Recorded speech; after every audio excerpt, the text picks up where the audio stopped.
341. Great Father, risen, sanguineous. A tall figure with golden wings descended outside, and every blood angel felt it as a tremor through the soul, a sudden, intimate certainty that could not be named. Father! The thought erupted in every mind born of Sanguinius, whether they belonged to the Blood Angels or to one of their successor chapters. The sensation of bloodline connection flooded them all at once. What is happening? Do you feel that? The chapter master of the Blood Knights demanded. I feel it too. I can't explain it, replied the master of the Blood Blades.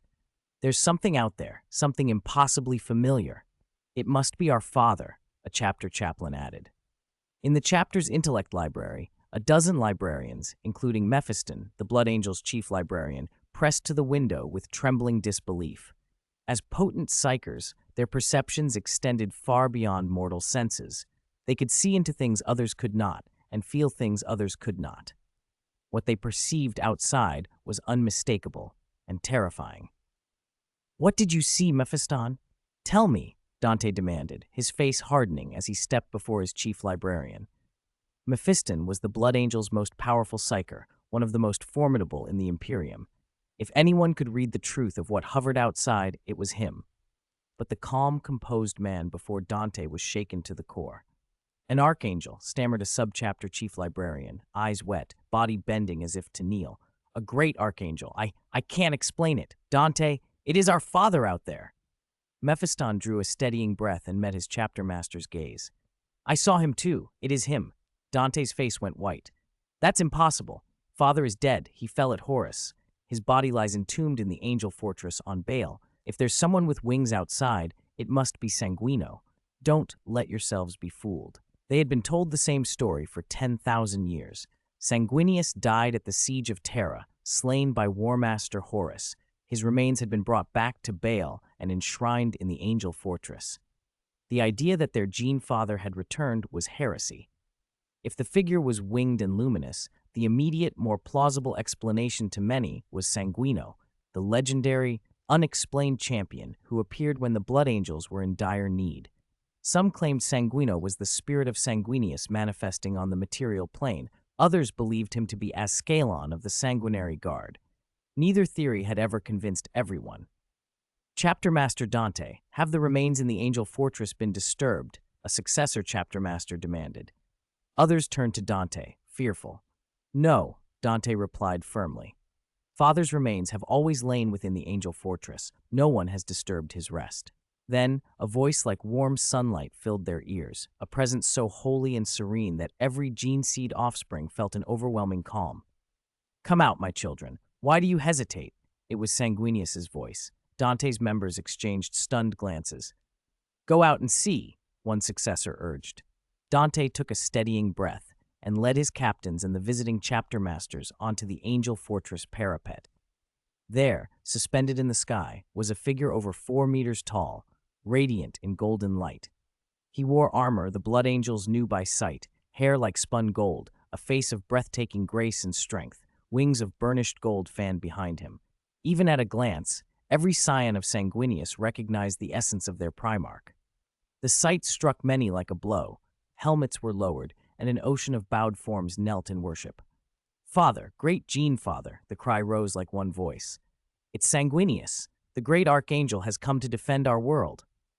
Only Dante's expression remained grim. The recognition warred with memory and doubt. Stand, he barked. Do not be deceived. He is not our father. I know what our father looks like. I have seen him in the warp. His wings were white, not golden. This is a heresy. You will not fool me. For a moment the crowd wavered. The golden figure hovered, unruffled. Chief Librarian Mephiston stepped forward and laid a hand on Dante's shoulder. Calm yourself, old friend. He is our father. I would not be mistaken. Dante stared at him, unbelief written in every line. Mephiston's conviction, however, was immovable. The bloodline's sense, the librarian's sight, they all pointed the same way. From the sky came the answer, gentle and firm. Do not doubt, my children. I have returned.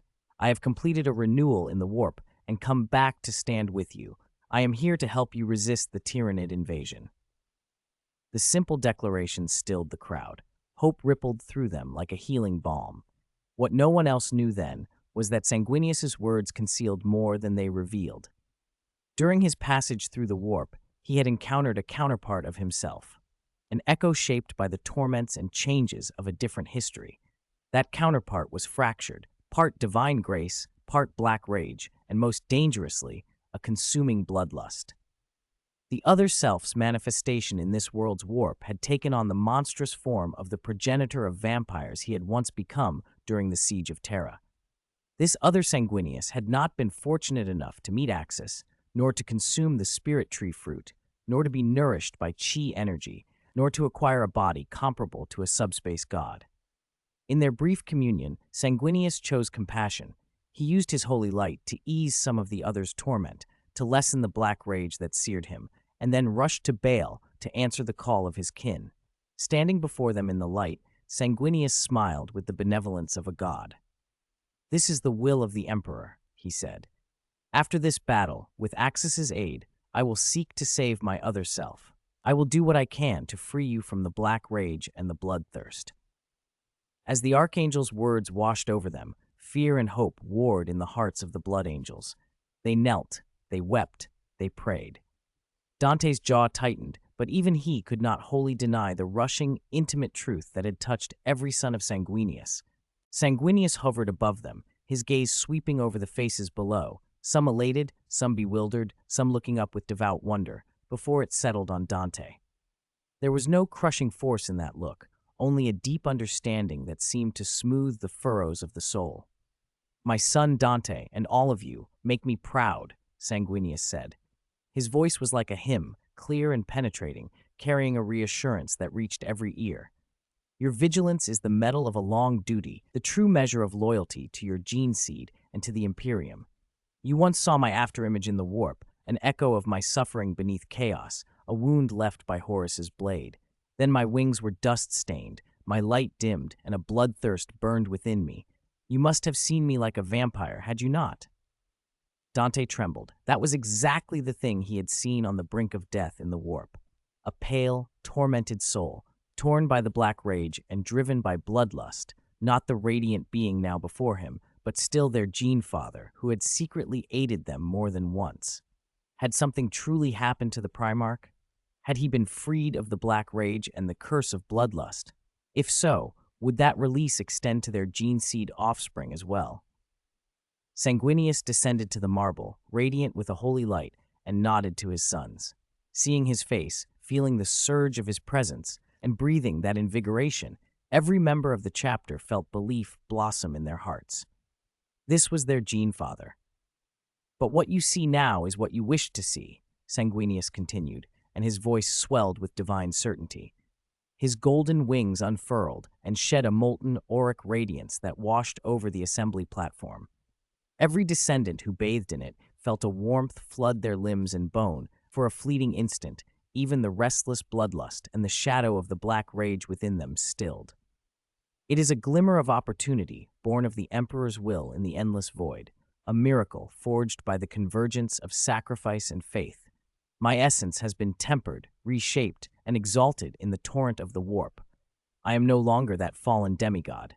I stand now as a stable entity within the warp hierarchy, bearing mankind's hope and the Emperor's glory, an archangel." Sanguinius had fashioned that explanation after consulting another version of himself during his travels.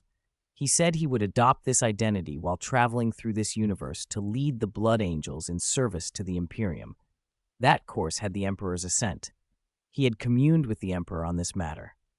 The Sanguinius who had returned now carried a power that surpassed the one he himself had known in other travels, perhaps in 10,000 years. Another version might reach such a level, but for now, this was what they faced. The phrases the Emperor's blessing, sublimation, and archangel struck like thunder in the hearts of the Space Marines. They outran every doctrine the brothers had ever been taught about Primarchs, gene seed, and imperial theology. Yet the pure, vast divine power that accompanied his words, and the bloodline pulse that answered like a clarion in their own gene seed, shattered the last doubts. Even Dante felt his skepticism crumble. Of one question the assembly still wondered: what was his true body? A being of warp stuff would be heresy. a physical flesh and blood Primarch would be indisputable. If he were a warp-formed entity, the Inquisition would brand him a danger. To the Inquisition, everything born of the warp was suspect. Even living saints, sanctioned in some places as the Emperor's mouthpieces, were not free from scrutiny beyond the national ecclesiarchy. "Great Gene Father," Dante asked, stepping forward and bowing, his voice tight, "is your body formed of the warp or of human flesh? If you lack a physical body, we have your remains preserved. You can return to your body at any time." "This is no warp phantom," Sanguinius replied. He clenched his fist, and a ring of golden light flashed about him. "This is a true, perfect vessel, reborn to carry my newly kindled divinity, a gift that has crossed the boundary between life and death. The great Emperor has fashioned this body for me by special means. I am bound to you by blood, for you were born of me." He drew close to Dante. The light about him was not blinding, but warm, inviting closeness. Dante looked into the golden eyes so near his own, and in them he saw wisdom, compassion, and a majesty of a higher order unlike anything he had known. The high wall of impossibility in his chest collapsed. All doubts and resistance melted before the call of blood and the miracle unfolding before him. Clang! The heavy knees of Dante's Terminator plate struck the marble of Angel Fortress. The Imperium's oldest living hero bowed his head, voice choked with emotion. Gene Father, forgive my doubt. Welcome back." It was a cry carrying 10,000 years of longing, grief, and sudden exhilaration. Like a contagion, metallic knees echoed. Clang, clang, clang. Not a single chapter master, chief librarian, chaplain, honor guard, or warrior remained standing. They flowed before him like a golden tide and knelt. Blood knights, swords of Sanguinius, flesh-tearers, every proud warrior of his lineage transformed in that moment into devout worshippers. "Gene Father, great Sanguinius, Emperor protects." Those cries fused into a torrent of faith, rising so fiercely that even Baal's red sky seemed gilded by the will that surged upward. Sanguinius placed a hand on Dante's shoulder plate. The touch carried a warmth that stilled the last eddy of unease in the chapter master. "Rise, my children," he said. "Your loyalty, your sacrifices, your steadfastness through 10,000 years of darkness, these are the cornerstones of my return. You need not apologize. Vigilance has been your shield through an age of despair." A cautious people had been tested and had reached the answer their hearts needed. If Sanguinius had demanded instant certainty, he would have been disappointed. Everyone believed he had come back. Only Mephiston, chief librarian, showed a faint trace of sorrow beneath his composure. He had shared the same instinctive misgiving as Dante, the whisper that this being might not be the Sanguinius they remembered, when a voice slipped into his mind. His psychic sight pierced the surface, and at the moment of arrival, he felt a faint but unmistakable message from the depths of the warp, from the suffering soul of the Sanguinius of this universe. Believe him. Follow him. Protect our children. That confirmation made Mephiston one of the few who knew part of the truth. This being was an elevated counterpart from an alternate universe, yet also an embodiment of their Gene Father's essence. Whatever doubts Mephiston had, that message steeled his resolve. He too knelt and pledged himself. "I have returned," Sanguinius proclaimed, his voice echoing across field and sky, reaching every Imperial warship in orbit and every trench on Baal where the Tyrannid onslaught still raged. "Not as a departed shade, but as your living Gene Father, I will be the eternal standard of the Blood Angels, mankind's sword and its light in the darkness." He raised a great sword that had materialized in his hand, blazing with golden, sanctified flame, its tip lifted to the heavens. His war cry shook the planet as if it had been struck. "Will be utterly purged. For Baal, for the Emperor, for Sanguinius, for the Emperor, for the holy blood of Sanguinius." News of the Primarch's return swept Baal like a thunderhead. The morale of the mortal defenders, hardened but lately dispirited, lifted at once. A son of legend, an archangel of lore, had returned to his home and to his legion. Sanguinius would lead them against the Tyrannid swarms and drive the Devourers back. In the hall of Angel Fortress, he took the seat that had once belonged to the Primarch, the Lord Commander's place. Chapter masters knelt along both sides. Mephiston and Dante stood to either side of him. "My children," he said, "tell me of the Tyrannid swarm and of the forces we have to meet it. There would be many matters to attend to, war councils to hold, strategies to lay out. He would also single out those to whom he would grant his holy radiance. Of all present, the one he valued most was Mephiston, the chief librarian, whose counsel and power he would place at his side. 343. Terrifying Tyranids, Decapitation Plan, Teaching Holy Light, inside the magnificent council hall of Angel Fortress, the Legion's ancient seat that had lain under dust for 10,000 years, the true master returned. Sanguinius stood among his sons, and the hall, long frozen in legend, at last felt alive again. Among those gathered were remarkable figures. Mephiston, the chief librarian, showed potential beyond any gene seed offspring, even from the 30K era. Dante, whose true age exceeded 1,700 years, a lifespan almost unimaginable for a space marine, stood too, radiating a hard-won authority. These were the pillars around which the reborn Legion rallied. Dante rose and delivered his report. Great Gene Father, we now have over 29,000 space marines concentrated here, all your gene seed offspring. There are also hundreds of thousands of Adepta Sororitas, multiple night houses, and several Titan bodies. The Astra Militarum contributes tens of millions of mortal troops. Our fleets number more than 2,000 warships of varying size, at least 100 of them true battleships, with the rest cruisers and combat barges. Sanguinius listened and frowned. The forces were substantial, but compared to the Legion of old, they were meager. The 1,000-man chapter system Guilliman had enforced had hollowed out strength and left them far weaker than would have been ideal. Sanguinius had already conferred with Axis over the warp, and together they had agreed the chapter system should be abandoned, but that was a larger reform for another day. Tell me about the Tyranids, Sanguinius said. What are we facing? How many of them? Father, the Tyranids are the galaxy's locusts, pure hunger-made organism, Dante answered, summoning a vast virtual screen to display every scrap of intelligence the Imperium had gathered. The Leviathan Hive fleet is one of the largest and most aggressive. They are not an army in our sense, but a single, ravenous superorganism controlled by a hive mind. Their lower tiers lack individual thought and are guided by node organisms. Dante outlined what they knew. In space, the Tyranids traveled in titanic hive motherships, bioconstructs over 25 kilometers long, living incubators that rivaled a Gloriana class in bulk. Each acted as a psychic nexus. No one knew precisely what slumbered within them, but they emanated vast psychic power. Around those motherships floated countless bioships, from a few kilometers up to over 10. Their weapons could match human cruisers, and they were defended by potent psychic shields. When they strike a planet, Dante continued, they unleash spore pods like a meteor shower, an unending rain of organism and lesser organisms that no orbital defense can intercept entirely. Ripper swarms strip organic matter bare to feed the spawn, which the hive then refashions into more forms: hormagaunts, termagants, gargoyles, Tyranid warriors, hive tyrants, brain bugs, even biotitans. They convert local biomass into more Tyranids and expand exponentially. Sanguinius's expression hardened. Numbers? Give me an estimate for ground forces and their combat capability. Precise counts are impossible, Father.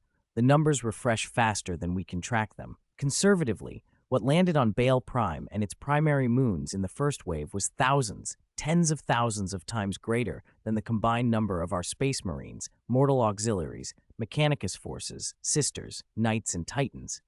In combat, hormagaunts and termagants fight no weaker than standard Imperial infantry. Tyranid warriors can stand against a space marine. Hive tyrants demand squads of veteran terminators to bring down. Their Titan-scale bioconstructs require equivalent force to defeat. Do they have weaknesses? Sanguinius asked. The situation was worse than he had feared. The Tyranids were not merely many, they were efficient and adaptable.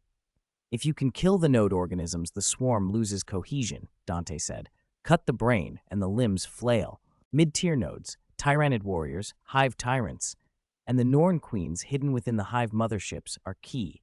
Destroy them, and the swarms become disordered. Endless, a captain from the flesh tearers grated. Kill 100, 1,000 surge on. They have no fear of death, no individual will, only hunger for biomass. Sanguinius absorbed it all. He understood that a frontal war of attrition against the hive fleet was suicidal, unless the anomaly Axis stood at their side, in which case numbers hardly mattered. Axis could erase billions with a single blast. Even so, Sanguinius had power enough to warp the battlefield as a subspace god. He made his decision. "We will strike for the head," he said quietly. "I will lead a decapitation force myself. A boarding party of elite blood angels and allied chapters will infiltrate the hive motherships and destroy their hive nodes from within." A sound plan, the book of the chapter murmured in many minds. But the chapter master of the blood swords answered soberly. "We have tried boarding before. Our drop barges are cut apart by escort bioships before they reach the motherships. Psi teleportation attempts by the Librarius fail. The Norn queens, Norn emissaries, and brain bugs, together with the enemy's psychic shielding, block our ingress." Sanguinius's eyes narrowed. Boarding was the most decisive tactic, but only if they could get inside. "You said that was before," Sanguinius replied. "Now I will lead the operation myself. I will cast a greater teleportation than any we have tried, and I will give you new powers to strengthen your souls and your arms." He rose, and the throne room flooded with light. Where once a cold statue or a painful legend had hung over Angel Fortress, now their great Gene Father stood living and luminous. The dust of millennia fell away in golden warmth. Every chapter master, captain and high-ranking psyker, whether they came from the Blood Angels, the Flesh Tearers, the Blood Knights, the Blood Swords, or other successors, fell to one knee, heads bowed before him. "My children," Sanguinius said, his voice both stern and tender, "dark times demand new strength. The Emperor has returned me to you and has granted me a power I name the Holy Light." His palm glowed. A tide of golden motes spilled from his hand and spread through the hall, bathing every warrior in comforting warmth. Fatigue and the chill of long struggle eased as if a hearth had been lit inside them. "The Holy Light is not the treacherous power of the warp," Sanguinius continued. "It springs from the soul, belief, the will to sacrifice, a pure yearning for light and faith. It purifies corruption, heals wounds, and arms us against chaos and Xenos." His gaze rested on Mephiston. "Mephiston, Chief Librarian, your soul is resilient, your faith unbroken. You will be the first to bear this gift. Will you accept the holy light I bestow upon you?" Mephiston stepped forward without hesitation, dropping into a reverent bow. "For the Emperor, for the Blood Angels, for you, Great Father, I accept." Sanguinius descended and laid his glowing hand on Mephiston's brow. In an instant, warm power flooded into the librarian. The holy light did not clash with Mephiston's formidable psychic core. It wed to it, harmonized, and amplified it. Mephiston trembled as golden energy spilled from him, purging the cold shadows of warp contact and the mental scourge of the Black Rage.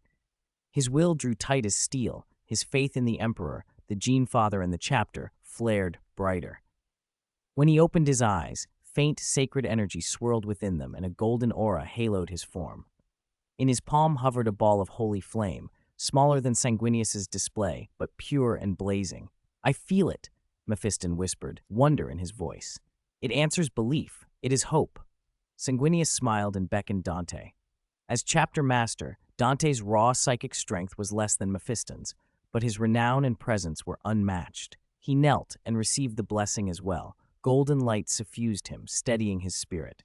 Then Sanguinius spread his arms. An even greater tide of holy light rolled from him and wrapped every leader present, the chief librarians, chaplains, and senior captains, touching each soul with warmth and clarity.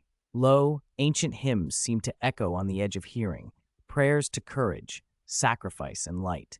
Men who had lived under dread and the stain of constant battle felt a cleansing wash through them. Gabriel Seth of the Flesh Tearers felt his fists unclench as a cold clarity replaced the raw, driving bloodlust. The Blood Knight's master found new solemn purpose swelling in his chest. The chapter master of the Blood Sword sensed a purity moving through his limbs. Even ordinary Marines who stood in the hall received small gifts of the holy light. "Prepare yourselves, my gene seed offspring," Sanguinius commanded. "I will lead you in boarding. With this power and my guidance, the Norn Queen aboard a hive mothership will not be able to deny us entry." Hope and determination surged through them all.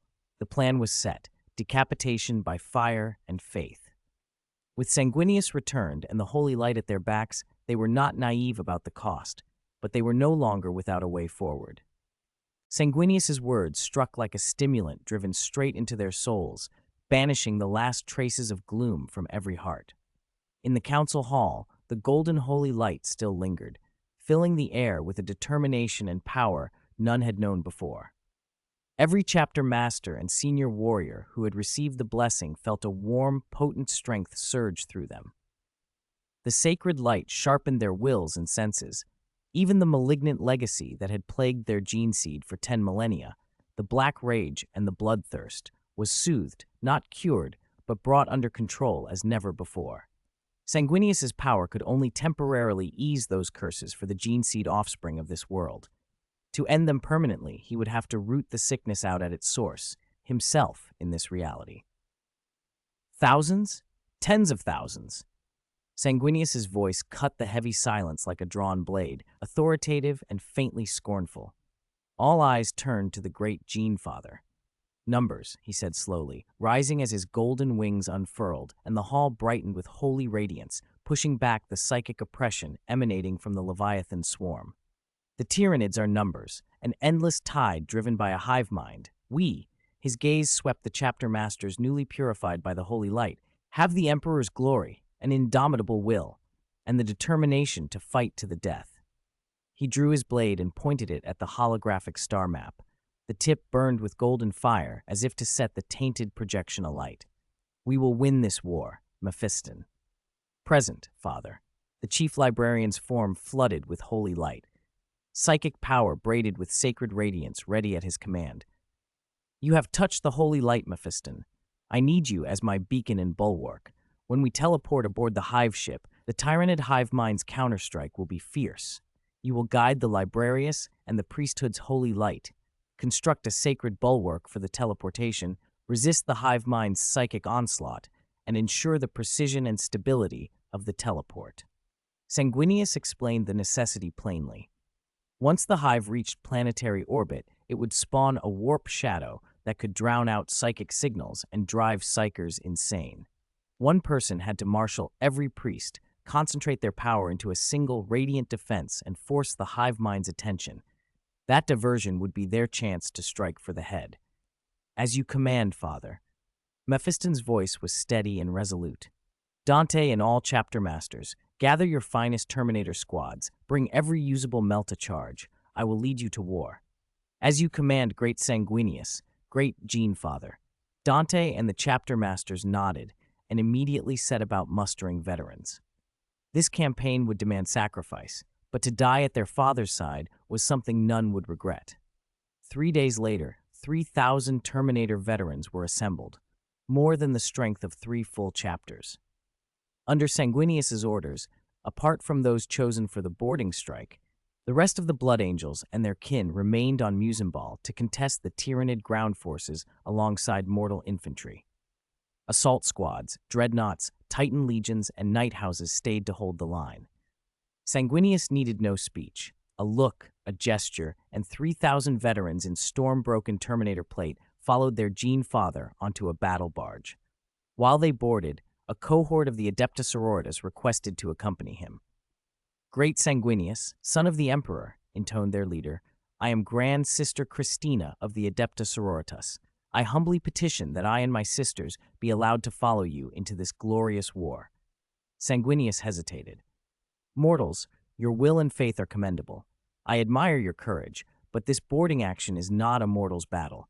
If you wish to serve, remain on the surface to provide support. He meant it. This would be a desperate, high-risk assault into the heart of the hive ship. There was no time to protect a group of mortals. Yet Dante, standing nearby, leaned close and murmured into Sanguinius's ear, briefing him on the sororitas' ferocity and the perils of sending them into the Repentia. They were zealots forged by faith, he said, and if denied the chance to fight beside legend, they would doom themselves to penitent fury. Sanguinius sighed, then nodded, though reluctantly, and allowed 4,000 of the most elite sisters to join the strike force. He hoped they would be an asset and not a hindrance. Many thanks, great son of the Emperor. I will select only the finest. Grand Sister Christina breathed, cheeks flushed. To stand shoulder to shoulder with a figure of myth was a sacred privilege to them all. When the small interlude ended, Sanguinius led his gene-seed offspring and the Imperial Navy to meet the Tyranid in orbit above Baal. The Hive fleet clustered there at the center of the Tyranid swarm. Dozens of colossal bioships, Leviathan Hive ships, each longer than 25 kilometers, drifting like living asteroids. Their chitinous hulls sweated viscous ether pulsed with veins and bristled with turret-like bioweapons and spore vents like tumorous growths. A vast, ravenous psychic will, the hive mind, wrapped them in a purple-black psychic shield. Thousands of smaller biovessels swarmed as escorts. As the fleet closed on Baal's orbit, they vomited clouds of spores toward the surface and hurled the first waves of the living tide down to the planet. Mortal forces on the ground met the cannon fodder of the Tyranids, while space marines lifted their banners. The Archangel has returned. The swarm shall be annihilated. For Baal. For the Emperor. Kill, roared Sanguinius. For the blood, answered the battle cries. The voices merged with surging holy light, a golden storm sweeping through the angel fortress that banished despair and lit a towering will to fight. This was Sanguinius's first holy war since his return. Outnumbered and outgunned, he launched the counterstroke with faith and flame. On the surface, slaughter and light intertwined as Space Marines held the line. The holy light formed a bulwark about them. In orbit, Mephiston and the library of the allied chapters pooled their psychic strength into him. The Librarius's light-augmented sorcery struck at the hive mind like a lance. A golden psychic shockwave met the warp shadow and tore through the immaterial darkness. A soundless, soul-shattering psychic scream, part fury, part pain, burst from the depths of a hive ship as the hive mind reeled from the direct strike. The main human fleet, meanwhile, engaged the alien flotilla in a brutal gunnery duel. Sanguinius assembled the boarding force, 3,000 Terminators and 4,000 Sisters of Battle. Remember, he briefed them, once the boarding begins, every warrior will carry 2 Melta charges. The Space Marines hold the front. The Sisters place the Melta charges and then provide covering fire. Great son of the Emperor, Grand Sister Christina suggested, the Adepta Sororitas can stand at the front while the Space Marines provide cover. Sister, I have already made my orders plain. Here you will obey me, Sanguinius snapped, though not unkindly. Pick up as many Melta charges as you can carry and fall in behind the Space Marines. He had already seen enough of their fanaticism to know they would not be the most disciplined support unit if allowed to run ahead. They were weapons of faith, but they must be weapons used as directed. Yes, Father, Christina said, bracing herself. In this battle, my sisters and I will prove our courage and strength to you. So the force readied itself. Above Baal, against a psychic darkness that sought to snuff them out, the sons of Sanguinius and a host of faithful women prepared to strike into the belly of the hive. Their purpose was singular: pierce the hive mind's heart, sever the head of the swarm, and turn the tide of war with steel, flame, and holy light. 345. Brutal battle, boarding the Tyranid hive mothership. The void on the outskirts of the Baal star system had become a boiling furnace. The Imperial Navy, Gothic-class and Mars-class battleships, Lunar-class cruisers, Defiant-class cruisers, and a swarm of frigates and destroyers, was locked in a desperate war of attrition against a Tyranid Leviathan hive fleet. Lances fired in unison. Macro cannons roared. The Imperial formations spewed destructive fire, searing beams cleaving the darkness, while explosions tore great rents in the Tyranid carapaces, spraying putrid ichor and shredded organic matter. A Gothic battleship opened its main batteries and scored several clean hits on a bioship the size of a whale, burning giant holes through its side. The Tyranid reply was as cruel as it was swift. Dense spore torpedoes drilled into hulls like living missiles, disgorging corrosive acids the moment they struck. Worse were the biocannons mounted on the bows of the hive ships, clusters of viscous spores wreathed in psychic lightning. Their impacts did not merely rupture plating, they sent corrosive psychic shockwaves that quenched shields and fouled command systems. The Lunar-class cruiser, Indomitable Will, took several of those spore clusters full in the bridge. Psychic lightning rolled through its corridors like a purple-black storm, comms filled with agonized screams and static. In minutes, the cruiser pitched, broke, and became twinkling wreckage lost in the void. From his battle barge, Sanguinius watched the slaughter with a calm that belied how the sight gripped him. Even in that moment, only the initial engagement, he felt something like dread. The Tyranid's ferocity and strange psychic method of war put even the oldest tales of imperial power into chilling perspective. He thought of Axis. If Axis were here, this would be a different fight. Axis's power dwarfed lances and macro cannons. A single strike could erase a hive mother. With Axis aboard, they could have sipped wine while the Tyranid fleet was cut down. This reality, however, was far harsher. Dante had said this was likely only the vanguard. The true scale of the swarm surpassed even the threat of chaos. Around the capital vessels, Imperial frigates and destroyers swarmed like bees, weaving perilously between huge bioships, firing torpedoes and laser turrets at any Tyranid that closed. Their fragile hulls absorbed corrosive acids and released them to buy space for the big guns.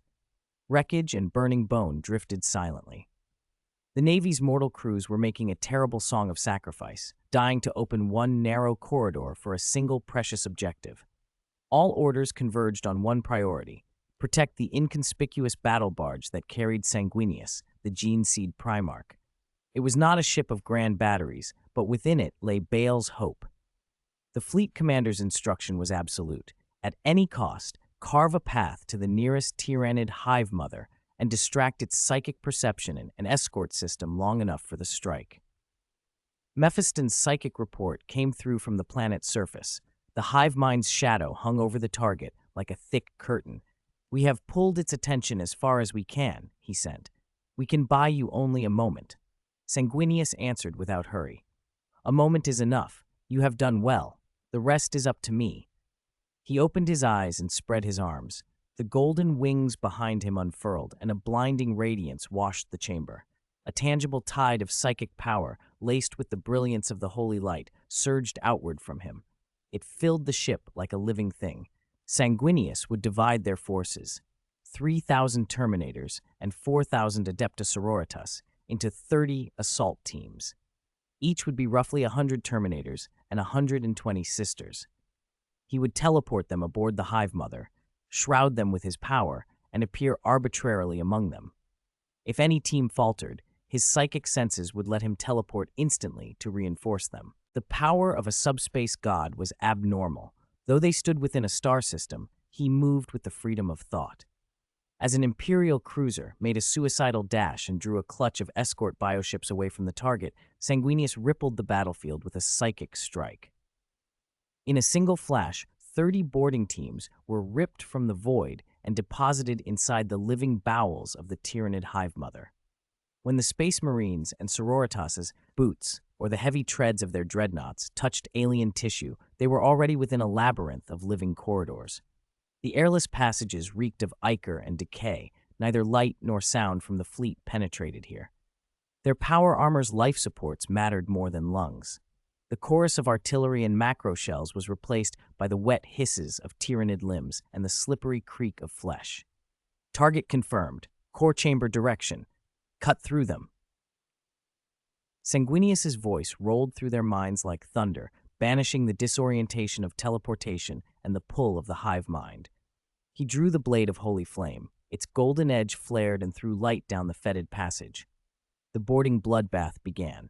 Terminator squads surged forward as iron walls, taking the brunt of the initial charges from hive guards and monstrous bioforms. "For the Emperor, for Sanguinius," bolters sang, chainswords screamed, and the Sisters of Battle followed behind with melta charges and flamers. Their hymns wove through the assault, and the heavy weapons hammered at the chitinous armor of the Xenos. The Norn Queen, the psychic core of the Hive Mother, unleashed storms of mental force. Her psychic gale had felled boarding parties in other systems as a matter of course. This time, though, her storm struck golden psychic shields that did not belong to mortals. The Norn Queen felt it, a golden power she could not bend, and it made her hesitate. That power was Sanguinius. Where he moved, he was a whirlwind of lightful slaughter. Near the hive core, he became a storm of blades and flame, each swing vaporizing masses of the swarm and carving a path for his warriors. With him present, a team advanced as if they rode the back of a god. Where he was not, the struggle was harder, far more lethal. but still the Sisters and Terminators fought with fanatical courage. Chapter Master, Dante's squad smashed into a biochamber corridor and formed an unbreakable spear of Terminator plate against the charge of several Hive tyrants.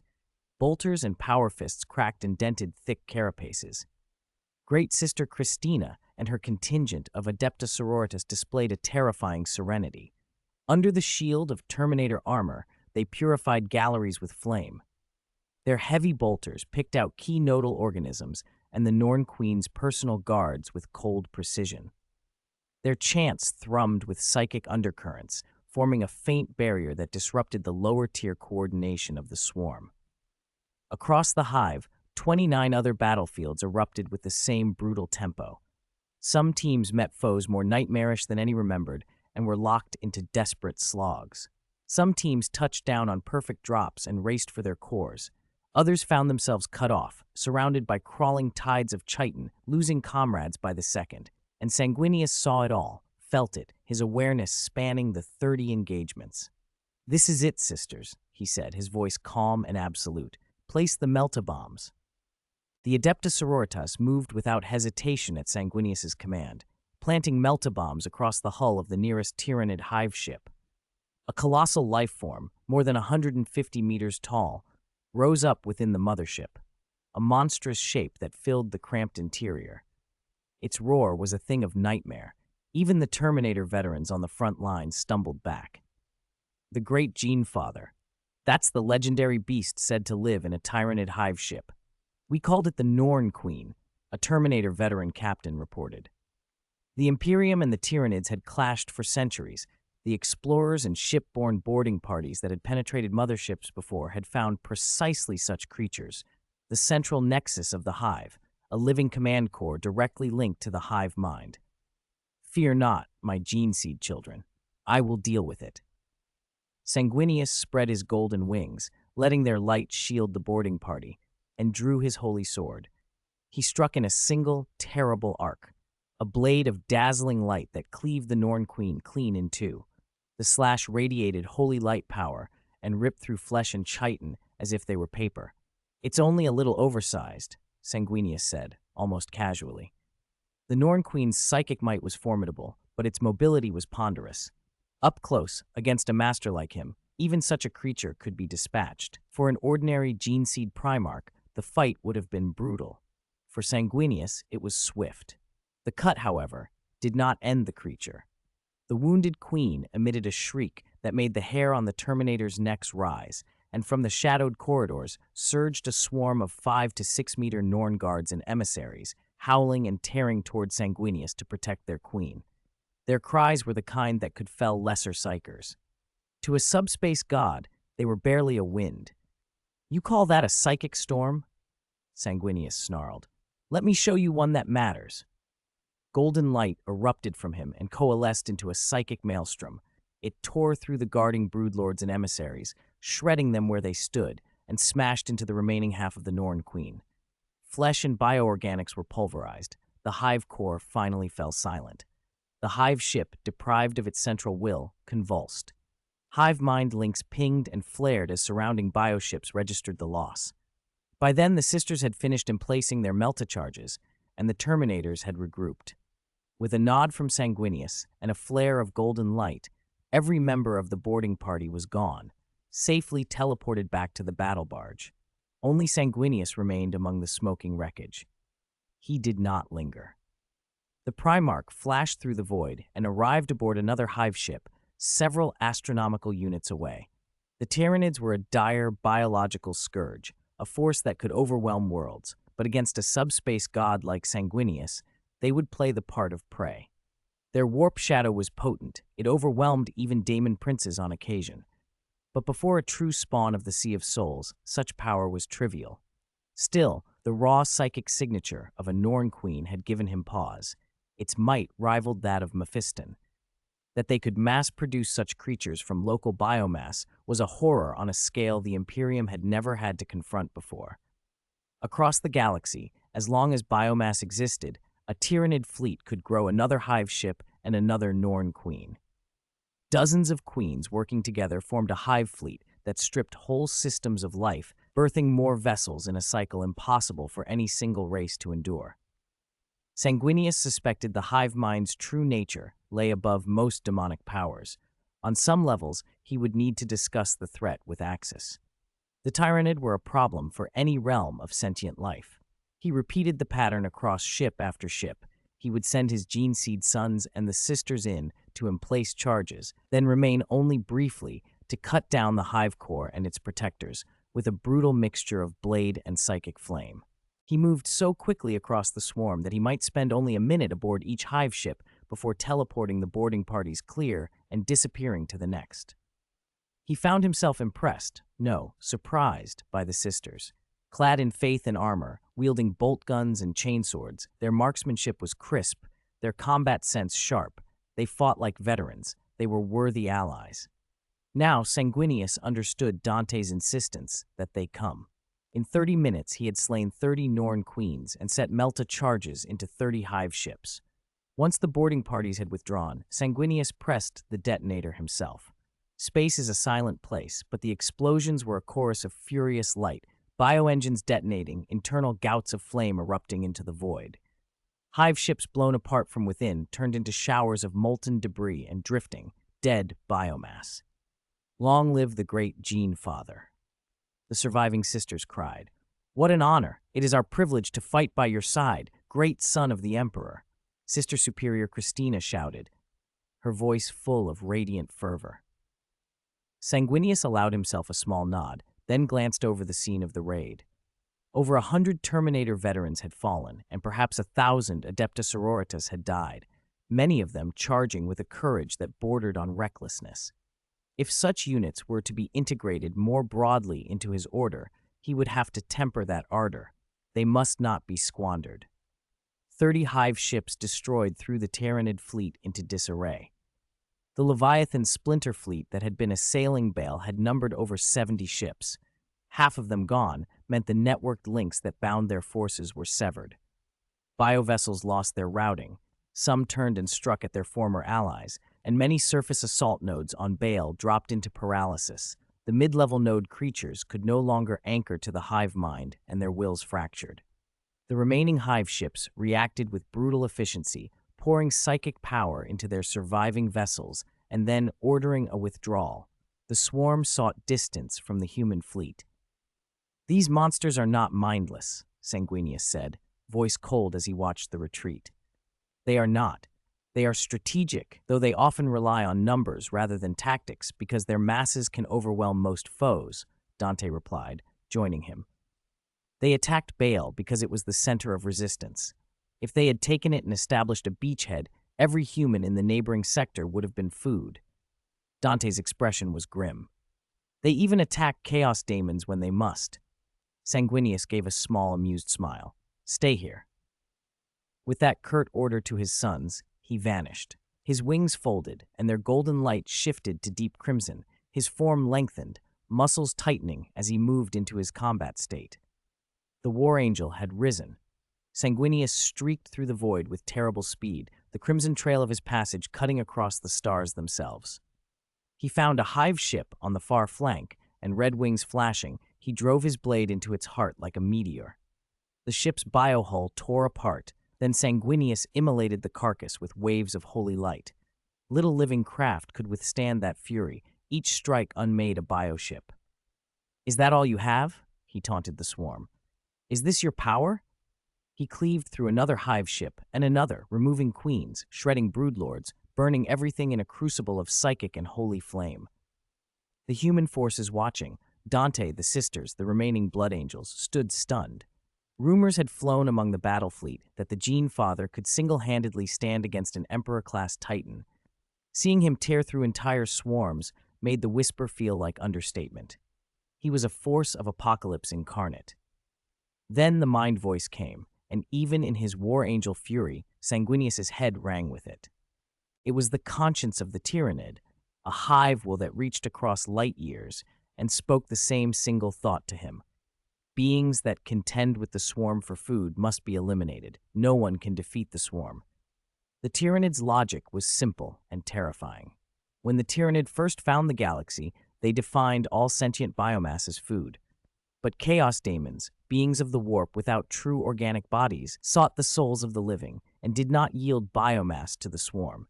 Where demonic corruption had stripped life, there was nothing to harvest. So the Tyranid had fashioned a specialized detachment, Kronos, whose sole function was to track and eradicate demonic entities. That fleet was made of the Hive's most potent psychers and was funded with biomass taken from Leviathan allocations so it could hunt the warp's predators. To the Tyranid, a powerful psyker such as Sanguinius was not merely an enemy, it was a rival feeder, a competitor for the spoils of the living. The tide of the Kronos fleet had already turned toward Baal. "If you dare, come," the Hive will intoned. "Bring what reinforcements you have. We will consume you." Sanguinius laughed, the sound strangely joyful and cold. "Reinforcements, you say? Do you think I would not call them? I'll call that freak Axis right now." The threat of the Tyranids was enormous, but as long as Axis stood with them, Sanguinius was confident he could hold the line, no matter how many came, no matter what they were. When the Gene-Seed Primarch descended into the middle of the battle, the ordinary crew of the Imperial Navy erupted in earth-shattering cheers. Mortal sailors and officers embraced one another, tears cutting tracks through the grime on their faces. They had all been prepared to die, prepared to sacrifice themselves for the Imperium and to rejoin the Golden Throne. Instead, the legendary Archangel Sanguinius had come, bringing a sudden, fierce light of hope into a war that had been all shadow and despair. He did not disappoint. Leading his gene-seed offspring, the Emperor's most loyal daughters, Sanguinius tore the Tyranid force apart. "Did you see that? Did you see how Lord Sanguinius crushed them?" Cries rose across the decks. "We are living history. Long live the God Emperor. Long live Lord Sanguinius." A fleet commander's roar cut through the jubilation. "Now is not the time to celebrate. How can we let Lord Sanguinius fight alone? Full speed ahead. Let us charge and crush these damn bugs to avenge our devoured comrades." His words fanned the flames of vengeance. The Navy had carried scars. When the Hive fleet had first moved on the Baal system, dozens of Imperial worlds had been subject to exterminatus. Those cleansing fires had been ordered because the Tyranid would absorb any biomass into new Hive ships. Every planet they reached only made the next strike more terrible. Lord Dante had made the impossible call to commit exterminatus against their own worlds to deny the Tyranid food and slow the advance. A dead zone ringed Baal. Isolation meant to be absolute. In theory, it should have worked. The Tyranid fed and moved across real space. Without biomass to consume, they should have diverted. They did not travel through the warp either, so a truly sealed corridor should have been enough. In practice, the hive mind had simply driven its fleet toward Baal anyway. The engagement here would yield hard-earned intelligence for the rest of the Imperium, but it had come at terrible cost. "Lord Dante, give the order. Let us follow the Gene-Seed Primarch and finish these bugs." The mortal fleet commander begged as he came before Dante, chapter master of the Blood Angels. Dante's gaze was steady. He refused. "Your request is denied, Commander. The Gene Father's command stands. Hold position. Eliminate bugs that enter our firing arcs. Yes, but pursuing retreating Tyranids is forbidden." He understood the men's thirst for revenge. He had it too, but he had seen Sanguinius at work, and he knew the truth of the enemy. The Tyranid were not merely powerful, they were unique. They ate worlds. They did not bargain, did not strategize like Necrons or Eldari. They were a consuming tide. The mortal crews had already been bloodied intercepting bioships. To throw them at the fleeing brood ships a second time would be to invite slaughter. They were not Gene-Seed Primarchs. They were mortal, and Dante would not squander them. Sanguinius, for his part, was a force of nightmare to the hive mind. Spaceborne bioships, monstrous synapse creatures, hive tyrants, tyrant guards, executioners, Norn queens, Norn guard, none could take his strikes. His psychic might rendered conventional warp attacks near meaningless, and in close combat he cut through living armor and chitin as if it were paper. The hive mind, having tasted the fury of a being so inhuman, dispatched genestealers before withdrawing. The gene seed of a Primarch was a prize worth any cost. The battle went on for 7 days and 7 nights. Sanguinius did not eat, did not drink, did not sleep. He slaughtered relentlessly. The Imperial Navy, while unable to directly aid his single-handed slaughter in space, pounded the tyrannid beasts on Baal's surface with macro cannons. Ground forces drove the lower-tier organisms into kill zones. Those lesser creatures, lacking command and discipline, turned inward and began to cannibalize one another when pressed. By the end of the week, the ground was cleared and the surviving hive ships limped away from the Baal system, a handful turning their vast hulls toward other stars. At the edge of the system, Sanguinius watched the few escaping hive ships like a hunter watching fading spoor. Triumph softened his face. "It will not end like this," he said, voice low and cold. "You abominations dare to invade the galaxy. I will utterly annihilate you." Then, having given the vow, he spread his wings and returned to Baal. On the trip home, he shifted from his war angel aspect into the luminous, holy form the people worshipped as an archangel. Baal welcomed him like a god returned. Survivors lined the streets and the ruined plazas. Every head bowed, and some raised in cries of acclamation. Sanguinius accepted their reverence, praised the ordinary soldiers and his gene seed daughters, and gave a concise post-battle address before entrusting the cleanup and reconstruction to Dante. He too was exhausted after 7 days of unrelenting combat. He wanted only rest and to contact Axis.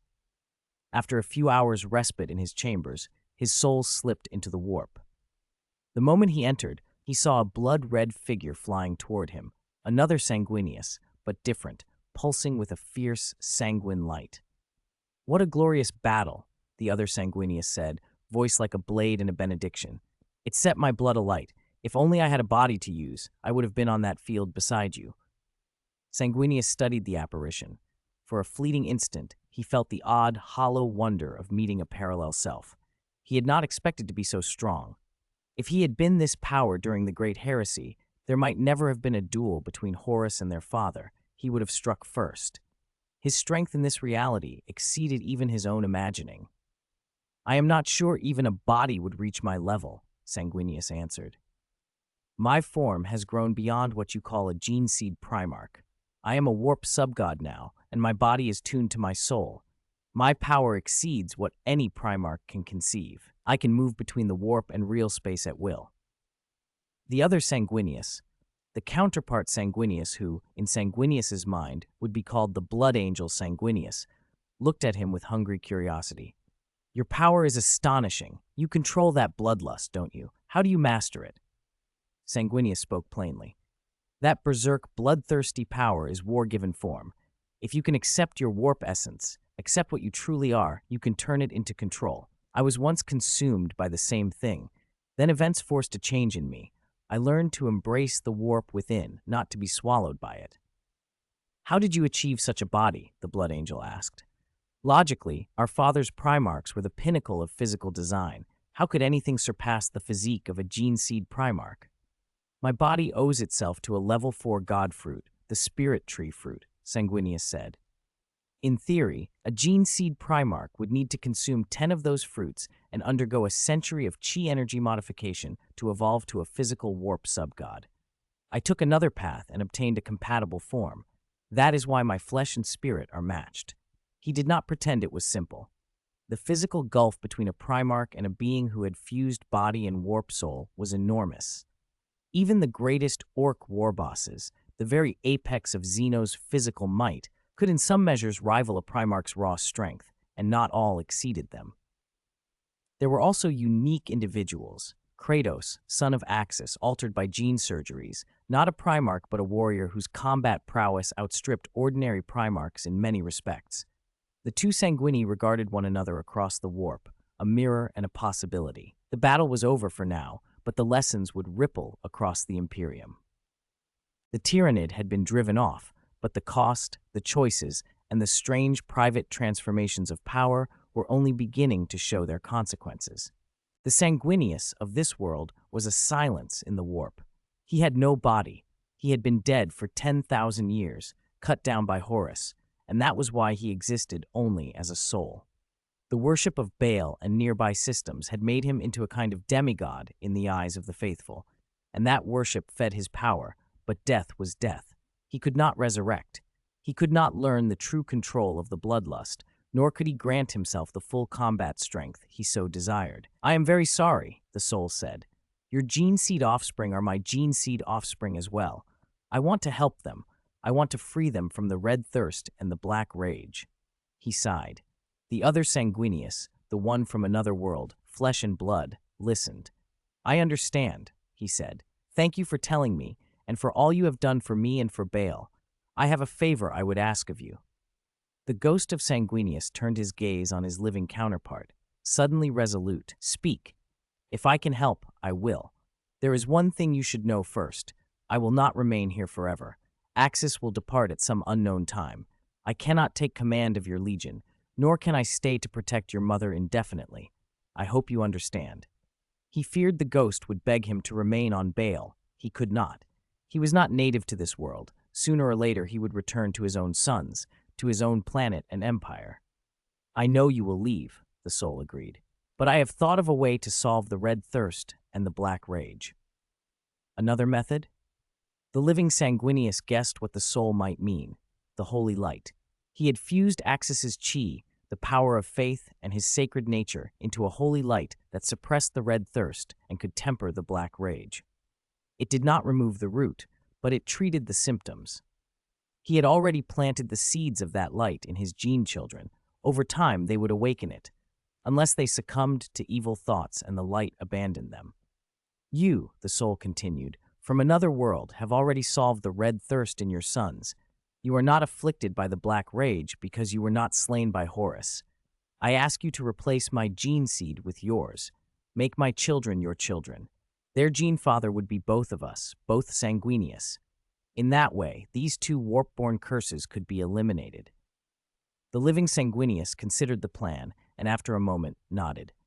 Axis's chi had already made their gene seed near perfect, perhaps superior even to newly harvested Primarch-derived stock. "Very well," he said. "I will agree. After the replacement, you will retain a connection to them, but you will no longer pass on your warp-born flaws." "Thank you," the soul breathed. "Your presence is the greatest gift. I promise I will use every strength I have to protect the gene children you leave here. I promise they will use the holy light well." They exchanged a few more words, then the living Primarch bade farewell to the other's soul. Using the warp, he sought Axis's psychic projection and began the process of contact.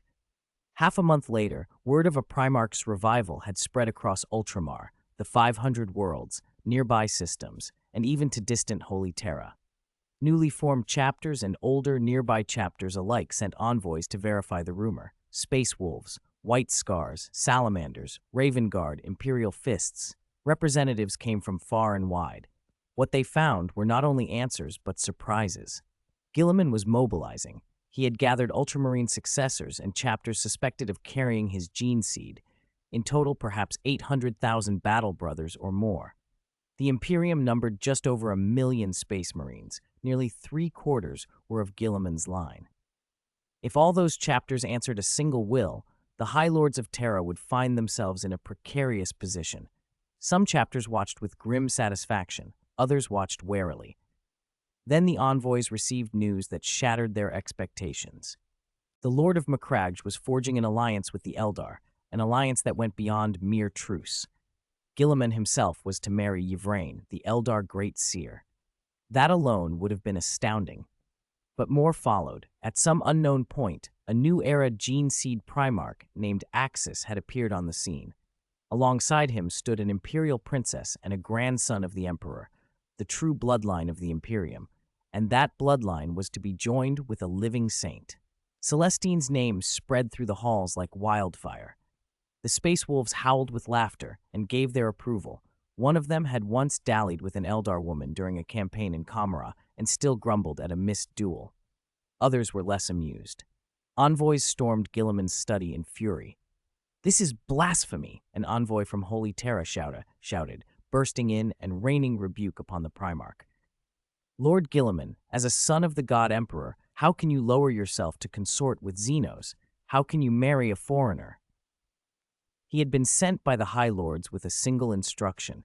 If a gene seed Primarch awakened in this age, he must submit to the High Lords of Terra. He had expected compliance. He did not expect to be cut down as if by a sword of will. A terrible presence washed over the room and forced the envoy to his knees. Axis, who had been a guest in Guilliman's chamber, sleered. "What are you?" he said. Who are you to lecture here? You forget your manners in the presence of a Primarch. Kneel and speak. You are an impostor, the envoy spat through clenched teeth. You are no Primarch of the Emperor. The High Lords will never recognize you. I never intended for them to, Axis replied. He meant it. Guilliman watched with a weary expression. He had anticipated this confrontation. Tell me, envoy, he said once the man had been silenced, what message do the High Lords bring to Macragge? The envoy straightened as best he could and replied, the words thick with anger. Geneseed Primarch Guilliman, the High Lords of Terra demand that you return to Holy Terra, swear allegiance, and continue to serve the Imperium under their authority. Guilliman's face was calm. Geneseed Primarchs pledge their loyalty to the Emperor alone, he said. The High Lords represent the Emperor, the envoy answered stubbornly. They carry his will to the Imperium. Axis laughed. Do not be naive, he said. Do not be surprised when those who cling to power forget what power is for. Guilliman, the envoy cried, are you planning to betray the Imperium? Betrayal is a harsh word, Guilliman replied. I will lead the Imperial army back to Holy Terra to purge the parasites that have festered there and to restore order. And let me be clear, the High Lords of Terra do not speak for my father. They have never done so, and they never will. He swept his hand as if dismissing the very idea. The High Lords were created to represent mortal men. If they truly represented the Emperor, there would be room for a Primarch at their table. 349. Learn from the Corpse Emperor, the Emperor's 10,000 years of memory. The current Imperium had allowed the High Lords of Terra to act as spokesmen for the Corpse Emperor. Who could possibly speak for the Emperor anymore? If Axis had not appeared out of nowhere, no one would have been able to communicate with the Emperor at all. The idea that the High Lords represented the Emperor and claimed anointing by divine right was intolerable. Guilliman's disgust was plain. I will change all of this, he said slowly, rising and striding toward the envoy. I will change this rotten Imperium and restore it to what it should be. No matter how long it takes, no matter the cost, I will do it. The envoy, trying to pin a grave accusation on him, sneered. So you would betray the Emperor? Wage war against the Imperium? A Geneseed Primarch has fallen? Guilliman refused to be baited. It is not I who betrayed the Emperor. You are the traitors, he said coldly. He waved a hand, summoned the Ultramarines, and had the envoy taken into custody. Do you still cling to illusions about this dark Imperium? Axis asked, casually crossing his legs. No, Guilliman said. You're right, Axis. What must be done is simple. Purge this dark Imperium. He drew a long breath. Alone, he would have to move cautiously, but with Axis's help, he could cut the Gordian knot cleanly. The Ultramarines could raise new forces with terrifying speed. Given 500 worlds and 10 years, they could reforge the Ultramarines' Legion. And there were the Primaris, taller, stronger, faster than original Space Marines, who would be the backbone of the coming revolution. I plan to hold my wedding tomorrow, Guilliman continued. After that, I will ask Yvraine for access to the webway. Will your son's wedding be on the same day? Of course not, Axis said with a smile. My son's wedding must be on Holy Terra. The ceremony at the Golden Throne itself must officiate it. He was not joking. His son's marriage would be done properly on Terra. After that, as was their custom, they would hold another celebration when they returned home. I understand. At my wedding tomorrow, your son and the living saint can hold their engagement ceremony, Guilliman said with a nod. The weddings were a necessary prelude. Then he would use the Eldar webway to strike at Holy Terra. Control of Terra would be control of the Imperium's heart. With the prestige of a Primarch, the Ultramarines at his back, and the hundreds of thousands of Primaris troops Belisarius Cawl could produce, Guilliman could seize the Imperium. The only High Lord on Terra you can leave in place is the Captain General of the Adeptus Custodes, Axis said. Eliminate all the others, and their families as well. Among the High Lords, the Custodes Captain General was the one seat that mattered. The Custodes remained the Emperor's closest guardians. Guilliman agreed at once. I will meet with the Captain General here. I believe the Adeptus Custodes will not defy the Emperor. Axis smiled in approval. At that moment, a psychic ripple unfurled through the warp, Sanguinius calling. Go on with your arrangements, Axis told Guilliman. then folded his mind into the warp to answer the archangelic summons. Sanguinius, have you stabilized your side? How are the Tyranids? Axis asked as soon as he connected. I've held them back for now, Sanguinius answered. But that species is terrifying. Without gene-seed Primarchs or beings like us, the Imperium would stand no chance. The Tyranids are a perfect war machine. They turn everything into biomass, adapt biologically to their foes, and throw up creatures tailor-made for any battlefield. Viral and biochemical weapons are useless against them. Even with Space Marine sisters and vast human armies, the Tyranid's ability to convert biomass and to evolve rapidly makes the balance tilt horribly against us. Unless exceptional powers, myself, Magnus, you, are present, the outcome won't change. Humanity is on a clock against the Tyranid. Axis's tone hardened. That's why I say this is a dark Imperium. If we don't change things, if we let the Dark King's plan play out, this galaxy will become a graveyard of despair in 10,000 years. Sanguinius's voice reflected solemn relief. I see now how vital your resistance was. If we, like Magnus, had compromised, humanity would have been cooked alive. We would have surrendered to extinction. It's good you understand, Axis said. Do you know why I want to stay in this universe? Sanguinius considered and then answered with a guess. I think I do. The father of this universe, the Emperor on the Golden Throne, wields power comparable to the Chaos Gods. His only weakness is that he's bound to the throne, but his strength is godlike. If we change this universe's destiny, your father in our universe won't become as powerful. You want to take something from here back to your father. Knowledge, power, so that your father can grow. You want the Emperor's 10,000 years of memories? Axis cleared his throat twice, then laughed softly. Yes, exactly that. His 10,000 years of memories. If I can carry that back, Huang Lao Han, Axis's father in his own world, could gain a century's worth of progress. At the very least, he could learn from 10,000 years of experience. Sanguinius smiled. Do you also mean to bring this universe's deities over? If you could take the life goddess and have her paired with your own life goddess and upgrade them both to world king status, it would accelerate the growth of the world tree and relieve you of much of the planting work. Axis laughed. You guessed correctly. I plan to take the life goddess as well. He had thought of the idea long ago, but had not yet acted on it. Sanguinius had read his intentions like an open book. Axis's initial aim had been simpler, to find respite here, but now he had added a higher mission, to obtain the Emperor's 10,000 years of memory, the secret of his strength. To carry that many terrible, godlike memories, you'll need a vessel, Sanguinius warned. Ordinary beings cannot bear them. I hadn't thought that far. Any ideas? Axis asked. Ask the Emperor himself, Sanguinius said. First, find out whether he will cooperate.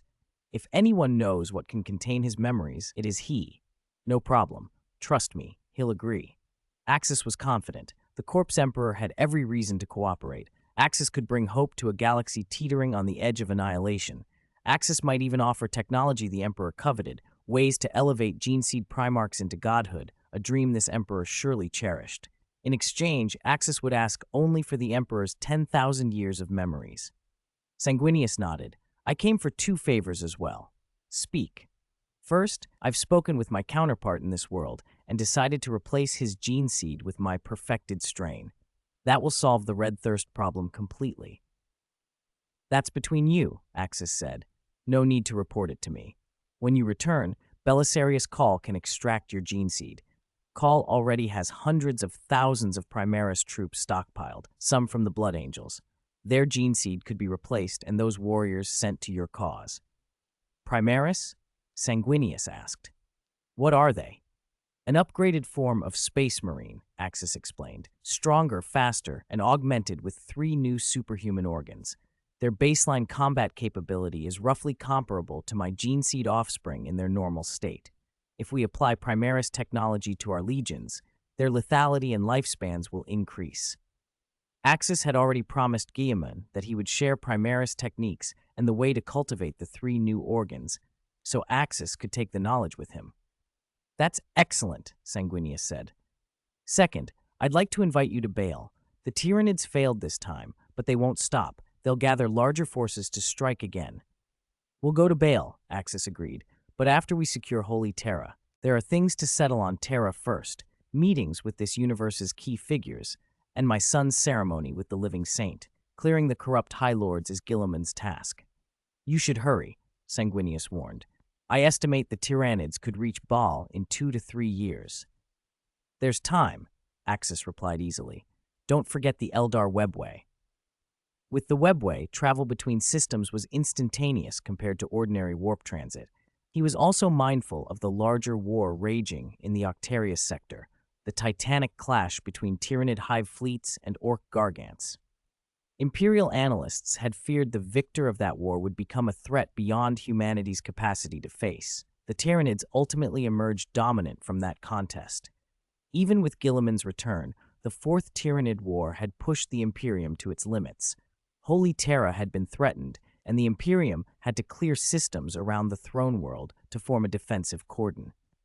Axis ended his connection with Sanguinius and returned to the chamber where plans for Terra and for a much larger future were already taking root. 350.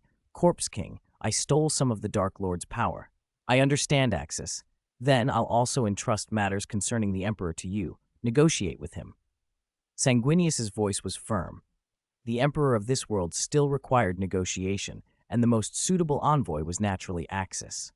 Axis nodded. He and Sanguinius lingered a while longer in the warp.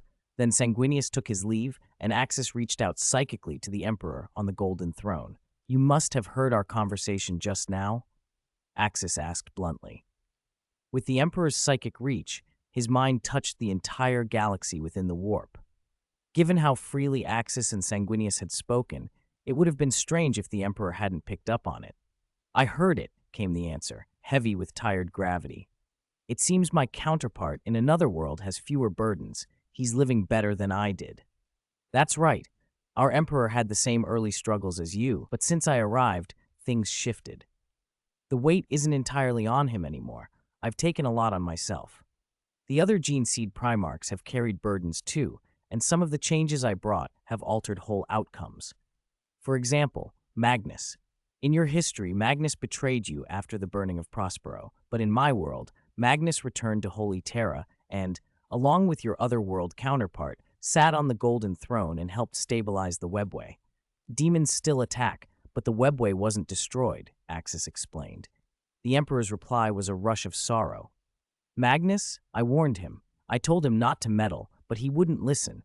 He made secret bargains with Tzeentch, sacrificed an eye for forbidden knowledge.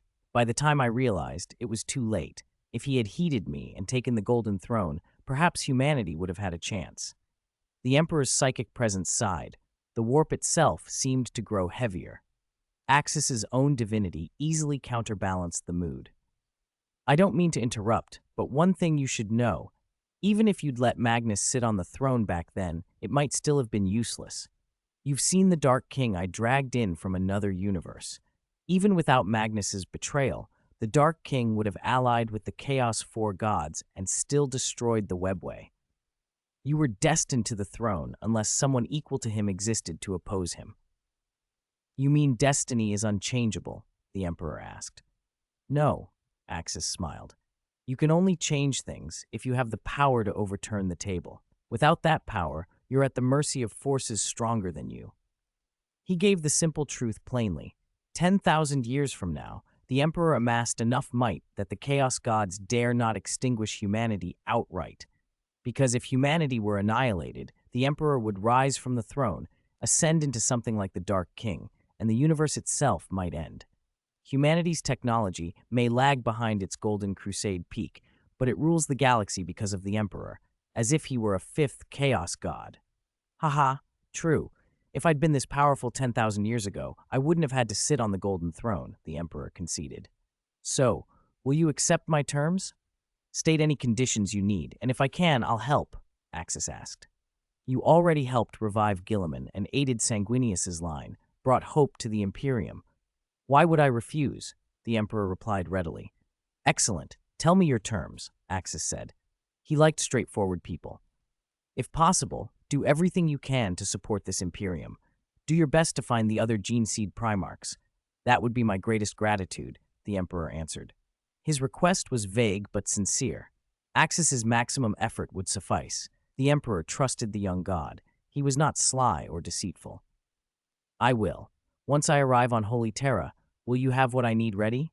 Axis asked. Of course, but I must warn you, besides the faith of humanity, part of the reason I became as powerful as I am is that I analyzed the Dark King's power, the Emperor said. You analyzed part of the Dark King's power? Axis froze.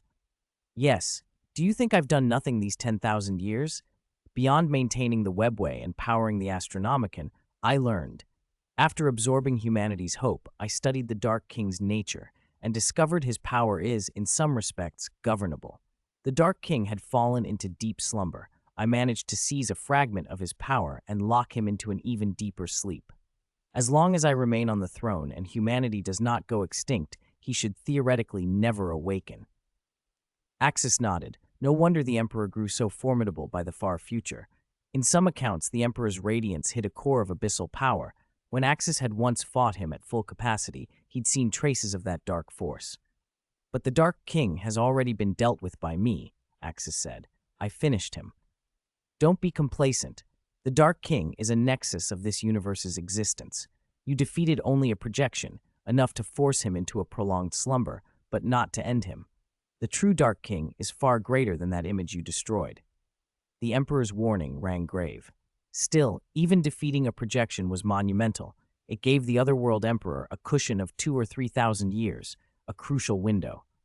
That's a relief, Axis said. I will pass all the methods I used to control the Dark King's power to my Otherworld counterpart. I'll place my memories into a special artifact. Take that artifact to your Emperor. He can absorb these memories. 10,000 years of experience will take time to digest, but it will be there, the Emperor promised. Having become a god rivaling the Chaos Four, he could create such artifacts even now. It's a deal. One more thing. Besides the lion sleeping in the rock fortress, do you know where the other gene seed Primarchs are? I can help you find them one by one, Axis offered. Chogoris is lost deep in the webway. Even I cannot pinpoint him precisely. If the Eldar gods help, there may be hope. Rogel Dorn was ambushed 10,000 years ago, captured and kept by a Necron as a trophy. Vulcan fell alongside an orc warboss called the Beast. His soul was taken by the orc gods Gork and Mork. To retrieve him, you must bargain with those two. Russ went into the Eye of Terror searching for the Tree of Life. He hasn't returned. Korax is similarly gone. You can help rescue Rogel Dorn and Vulcan. As for Chogoris, enlist the Eldar god's aid, the Emperor advised. I understand. One more question. How did you seize that part of the Dark King's power? Can you teach me? Axis was keen to learn. Outside methods could refine his own. The Emperor let out a small, amused sound. Ha ha! Yes! I don't know if this method will suit you, but I can tell you everything I have learned, my experiences and insights. They will help the version of me in another world as well. You must understand, the Dark King is an immensely powerful god. My own birth is tied to him. In a very real sense, I originated from him. Our powers share the same root.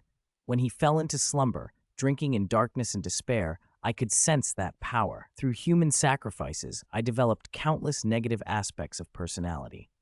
That is also why I can control the Dark King's power. If you want to absorb the same power, you should seek a subspace god whose attributes mirror yours, the Corpse Emperor said. I've already thought of that, Axis replied. I want to absorb the power of the Eldar's former war god, Kala Mensha Kane. I plan to gather every fragment of Kala Mensha Kane from both universes. He had planned this long ago. The laughing god of the Eldar in his world had already agreed to help and was collecting fragments for him. The Eldar death god of this universe was also his ally. With the death god's aid, the death guard's speed, and that god's prestige, collecting the fragments would not be difficult. A good choice, the Corpse Emperor approved, then changed tack. There is actually an even more suitable candidate. Oh, in this universe someone better than Kala Mensha Kane? Axis arched an eyebrow. He was curious who the Emperor had in mind. Axis, your power is tied to war, more precisely to combat itself. Kala Mensha Kane controls war in this world, yes, but when it comes to pure, bloodthirsty slaughter, when it comes to the perfect fit for you, there is only one. I think you know who I mean. Axis did not expect the Emperor to point him at Khorne. Still, he had to admit it made sense. Pure combat, pure violence. Khorne matched Axis's nature better than the Eldar war god ever could. That's right, one of the 4 chaos gods. Your current strength is not much lower than theirs. If you can absorb fragments of the Eldar war god, you'll meet the conditions to take down one of them. The most suitable is Khorne. I can help you do it. You mean Khorne? You want me to devour Khorne? Axis stared. The idea was audacious, almost reckless. This Huang Lao Han was not a cautious man. Would the Emperor not fear a backlash? Or did he foresee Axis succeeding? Axis had the god of Qi now. If he could consume the fruit of a god and absorb fragments of a war god, devouring a chaos god might not be impossible. If it had been Khorne from his own universe, Axis would not have slain him, unless Khorne betrayed him. He considered that Khorne a friend, but the Khorne of this world was fair game. I can hold back the other 3 chaos gods, the Emperor continued, so you can focus entirely on absorbing Khorne's power. He truly wanted this to happen. Axis, the other Sanguinius, and his daughter and grandson from another world had all come to this universe, and that aid mattered greatly. This is not easy, Axis said. I plan to rescue the Eldar life goddess. That will definitely offend Father Nurgle. The Emperor laughed softly. Then we weaken Nurgle first. Soon a plague war will break out. During the war, Mortarion, my unfilial son, will launch a campaign. I will use that war and Guilliman's physical body to strike Nurgle hard. Then we'll only have 2 left. The Eldar Death God can help delay Slaanesh to some extent. The Death God is destined to slay Slaanesh. After he awakens, he will have a physical form, and with Axis's help, he can walk among mortals. Slaanesh will be nervous. That leaves only Tzeentch for us to focus on. The plan was bold, but the Emperor estimated better than a 70% chance of success, and that estimate didn't even account for the full extent of Axis's authority. After Axis absorbed the fragments of the war god, his strength would rise even more. Bringing down a single chaos god would ease the burden on everyone else. Facing 3 enemies is easier than facing 4. Ha! I agree to the plan, Axis said, but we must prepare countermeasures carefully. First, let us finish the tasks at hand. They spent a long time in the warp. The Emperor taught Axis how to absorb the god of Qi, how to consume fragments of subspace gods with matching attributes, and even the methods he had once used to fuse fragments of human gods to create the Geneseed Primarch. After 10,000 years on the Golden Throne, the Emperor's control of divine power had reached an unfathomable level. No wonder he had created his own daemon legions, greater daemons, and even ascended daemon princes. Huang Lao Han had tricks no one would expect. When the conversation ended, Axis returned to his quarters to denny his notes and prepare for the wedding. The ceremony a few days later would not be a conventional celebration. It was a solemn alliance ritual combined with the mobilization meeting for a major campaign. Guilliman and Yvraine would depart for Holy Terra immediately afterward, no delay. On Macragge, the Ultramarines' honor guard stood like a steel forest. Their Terminator armor reflected a cold, hard sheen. The newly appointed living saint, Celestine, shone in holy gold armor and radiated sacred authority. Axis's heir stood at her side. His attire blended Saiyan flair with the traits of Imperial elite power armor, and he looked every inch a warrior. The contrast was striking. One a saint embodied by the Emperor's faith in this universe, the other a powerful scion from another land. The engagement between Axis's son and Saint Celestine was simple and solemn. Guilliman, as witness, offered a brief blessing while Axis and Kasha watched with approving smiles. During his time on Macragge, Axis had used his life chi to forge a new body for the saint. He had also given her a first-generation spirit seed from the mental tree, lifting her physiological capabilities to a level comparable with the Custodes, so she would be an appropriate match for his son. I entrust him to you, Celestine. Take good care of my son. I hope your life together will be happy and fulfilling, Kasha said. I will, mother, I will, father, Celestine replied. With the engagement concluded, the main event began. Guilliman appeared in his masterwork Archon armor, majestic and solemn.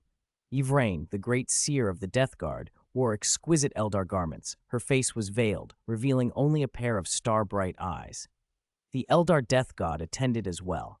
The leading god stood at the foremost place, tall in a magnificent ceremonial robe, and gave Axis a slight nod. Representatives of two ancient enemies, human and Eldar, completed a symbolic wedlock under the watch of countless eyes. As Guilliman and Yvraine walked onto the main stage to the sound of solemn music, warriors from both sides subtly adjusted their stances, a gesture that was part respect and part vigilance. The air seemed to harden, only heavy breathing and the low hum of power armor servos filled the hall. Truthfully, many Ultramarines resented that their gene father was about to marry an Eldar. The Eldar felt the same distrust toward a human bridegroom. The only solace for both sides was that this human was not ordinary, he was a demigod. The spectacle soothed few hearts, but duty held sway. A respected High Magos of Macragge, an officer of the imperial tradition rather than a national religion priest, presided. His voice, sent through the hall's loudspeakers, was clear, formal, and without flourish. The vows were stripped of sentiment, no mentions of love or happiness. In their place were terms like responsibility, alliance, for the common future of humanity and the Eldar, and to forge a sacred pact under the witness of the Emperor for the human side, and death god Ineid for the Eldar side. Guilliman's voice was steady and authoritative, like an order in battle. Yvraine's voice, muffled by her veil, was ethereal and composed. The ritual sealed an alliance, political, strategic, and sacred, meant to reshape the coming war. The wedding tokens exchanged were not rings. Guilliman presented Yvraine with a metal seal, a replica bearing the Ultramarines' emblem, an emblem of the authority of the Ultramar Consul.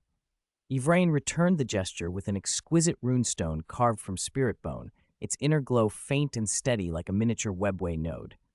The meaning was unmistakable, a transfer of power, the delivery of the webway key. The exchange was quick and precise, with no gratuitous flourishes or lingering looks. Everyone present understood that at the heart of this union lay Yvraine's gift, the Eldar webway. The High Magos intoned the formal words with measured gravity. Robert Guilliman, Lord of Ultramar, Primarch of the Ultramarines, and Yvraine, Prophet of the Death God, before the Emperor and the Death God, the covenant is made. Applause filled the hall. Even amid the solemnity, protocol had to be observed. Prayers, rites, and a lavish banquet followed. Guilliman received the traditional blessings of the Ultramarines, his gene-seed offspring offering homage, while the assembled chapters, with a noticeable reluctance, knelt before their new gene mother, the Eldar prophet Yvraine. "Rise, my children," Yvraine said with a playful smile. The same woman Chapter Master Calgar had once called an alien was now, by rite of ceremony, their mother. He spoke up, stiff with the old awkwardness. "A respectful title only, lady. We are not of your blood." Yvraine laughed softly. "All the same, I will consider you my adopted sons. I am older than any of you. The title suits me." Guilliman stepped in to ease the tension. "Calgar, now that you have greeted your gene mother, stand aside." Calgar saluted and took his place with the other Ultramarines. Next came the Eldar Lords. Great seers of the Phoenix Lords from several craft worlds offered their blessings in turn. They spoke of the pragmatic hopes held by their people. This alliance between Eldar and humanity could tip the balance in favor of both. The centuries had taught the Eldar to weigh long games. The union with Guilliman promised advantages they could not ignore. Then Yniad, the death god of the Eldar, manifested. He spoke without flourish. "A blessing from a god of death is an odd thing, but I grant you both a single escape from the embrace of death. When you stand at the edge of passing, you shall be given one chance to avoid it." A murmur of astonishment ran through the assembled crowd. A single reprieve from death was a gift beyond measure. Guilliman stepped forward and bowed. "Thank you, great Aeneid. If the Eldar do not betray humanity, this pact will stand." Yvraine knelt as well, and Yniad inclined his presence toward them both before turning his mantle over to another elder presence, Axis, who stepped forward with a further gift. Axis produced 2 spirit tree fruits of the first generation and placed them before the couple. Gifts from Yniad and Axis eclipsed the customary offerings from mortal nobles. Even Kasha's presentation, gracious though it was, felt lesser by comparison. With the ceremony concluded, the banquet began. The Ultramarines had prepared with their usual meticulous care dishes suited to human palates alongside offerings for Eldar guests. Guilliman and Yvraine, the death god's presence, Axis and his household all sat at the high table. It was a strange, jovial evening, the mingling of human formality and alien poise. When the last plates were cleared, Guilliman and Yvraine were escorted to the bridal chamber. Axis had recorded the occasion from a distance. He had refrained from installing any surveillance in the chamber itself. Whatever happened behind that door was for the couple alone. The bridal chamber carried a quiet awkwardness at first. Yvraine sat close to Guilliman and smiled with that same confidence that had steadied so many of her people. Guilliman, who lived by duty and calculation, spoke first. "It's late. We should get some rest. Tomorrow we march to Holy Terra." "Then rest," Yvraine said. She rose, shed the ceremonial layers, and settled onto the bed. Guilliman, unaccustomed to intimacy and taller than almost anyone in the room, protested that he would sleep on the floor. "Don't be shy. Come join me. It's your wedding night," she said, half amused. Guilliman disrobed from ceremonial armor and stood for a moment in plain garments, a tall figure far removed from the legend people whispered about. Yvraine watched him with a curious admiration, her hand lingering on the scars that mapped decades of campaigns. "You bear your marks well," she murmured. "Even your scars are beautiful." She drew close. Her breath, faintly scented like alien flowers, brushed his ear. "You are a mountain of a man," she said. "To us, you are power embodied." Guilliman steered toward the practical. "Our union is for reason. There's no need for—" "Relax," she interrupted. Her kiss was small and deliberate, a quiet thawing. "Tonight, consider it two souls burdened by their people's weight, taking one night's breath. Let this bed not be a new front in that war." He did not move away. The wall of responsibility that had defined him for centuries unknotted, just a little under her touch. He returned the gesture, tentative at first, then with steadier hands. She encouraged him softly, whispering, "Let your reason rest. The sky does not fall for one night." The carved patterns of the canopy blurred into shadow. Guilliman closed his eyes for the first time without thinking in deployments and orders. For the first time in a long while, he let silence and warmth replace calculation. What happened after the first kiss was private, a night kept between them. Morning would come with other duties, but for a single night, two leaders laid down some of their burdens and found an unlikely intimacy. At noon the following day, Guilliman stood fully armored before the assembled host, Yvraine beside him. The gloom that often sat about his features had lifted. Something in him seemed altered, as if the man who had refused small comforts had returned having found one. He nodded once to Axis and the other commanders, and his voice rose across the square. "Warriors, my gene-seed offspring." His tone held the authority of a Primarch and the conviction to move men to action. "The corruption and usurpation among the High Lords of Terra have led the Imperium from the Emperor's guiding path. In their name, mankind has been betrayed. We will not tolerate it any longer. By the alliance we have forged, and by the will of those who seek the Emperor's true purpose," he glanced at Yvraine, "we will strike at the cancer in the heart of the Imperium. Holy Terra. For the Emperor, for humanity, purge. For the Emperor, for the Primarch, purge." The cry that answered him rolled like surf across Macragge. The blue tide of ultramarines and the gray of Primaris detachments surged with a single, fierce intent. Axis clapped Guilliman's shoulder. "Then let us go. Holy Terra awaits." Guilliman, Yvraine, Axis, Kasha, and the core command cadre boarded first. Behind them came the successor chapters and a multitude of battle barges, cruisers, and escorts. The fleet assembled at the gate Yvraine had opened, the webway entrance shimmering with Eldar light. Under the guidance of Eldar ships, it streamed into the webway and vanished toward Holy Terra. 353. The divine energy strengthens Guilliman. Professor Guilliman and Axis led an army of hundreds of thousands of space marines straight for Holy Terra. This was a war poised to reshape the fate of the entire Imperium, and Guilliman was ready for it. Their vast fleet hurtled through the Eldar webway like a river of steel cutting through a rainbow.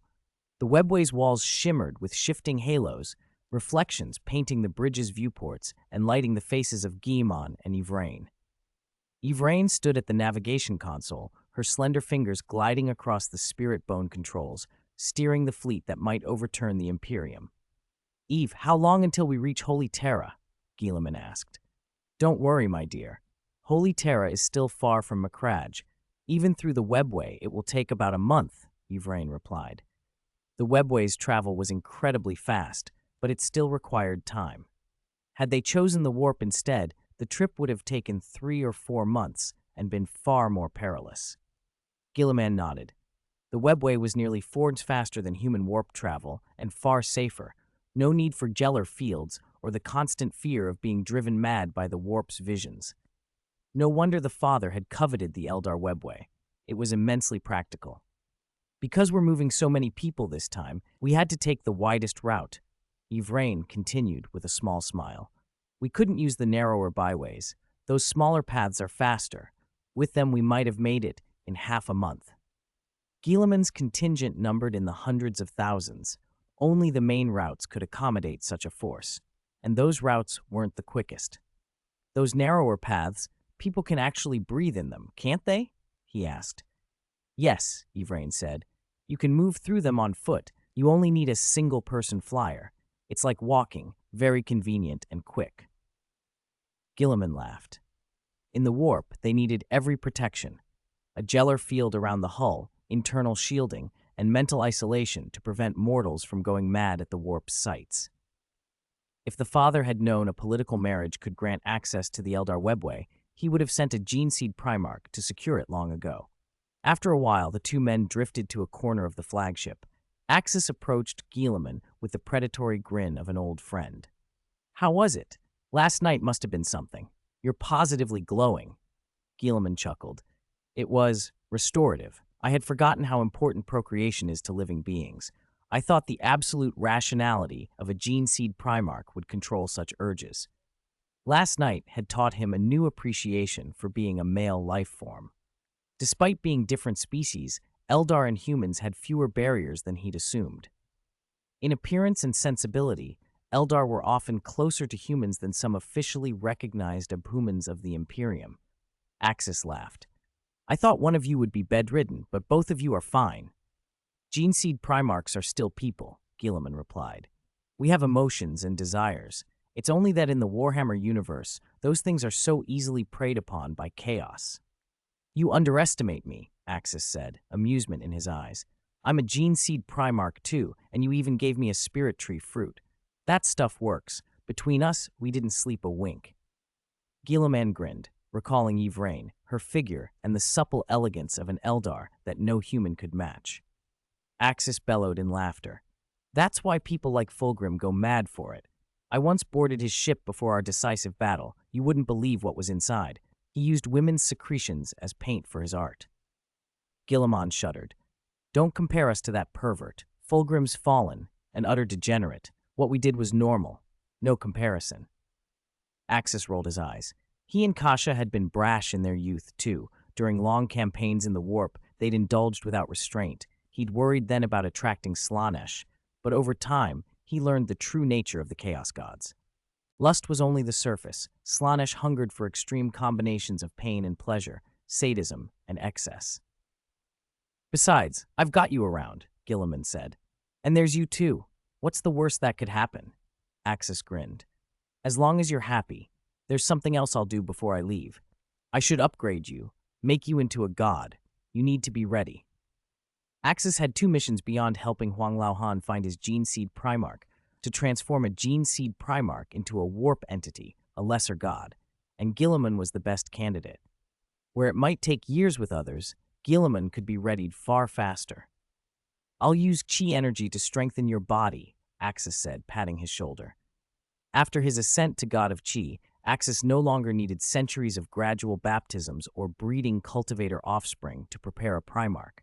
Now he could effect a transformation in a few years or less, and a small dose of spirit tree fruit would finish the work. Gilliman arched an eyebrow. We start tomorrow, then. But let me be clear, only a chi baptism. Don't drag me into training. Axis laughed. Who wants to spar with you? I train my son Kratos instead. He's harder. Early in their acquaintance, Axis had roughed Gilliman up a few times to harden him. One of those moments was to wake him up and send him toward marriage with Yvraine. Afterwards, Axis lost interest. The man wasn't worth the effort. Gilliman relaxed visibly. For the next fortnight, whenever he had a spare moment, Axis would bathe him in chi, strengthening his cells and elevating his physiology with divine energy.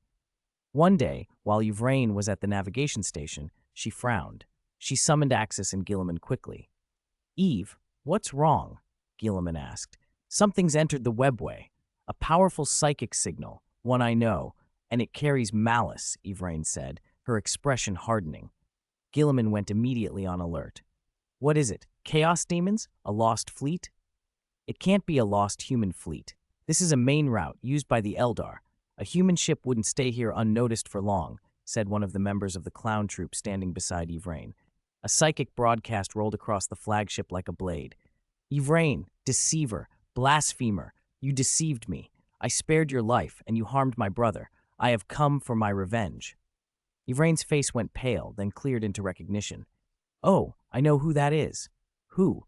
Axis demanded. "Human," Yvraine said. "From what I can tell, he's a Chaos Space Marine. He should be Ahriman, the chief librarian of the Thousand Suns, 10,000 years ago." "Ahriman," Guilliman echoed. "He was a powerful psyker. I didn't expect him to still be alive after 10,000 years." A Chaos Space Marine daring to stop their fleet in the webway. Guilliman's mind raced with the implications. If Ahriman had come for them, he had not come lightly. "Professor, how could the Primarch be here?" "Eve, how did you get into a conflict with this man?" Guilliman asked his wife.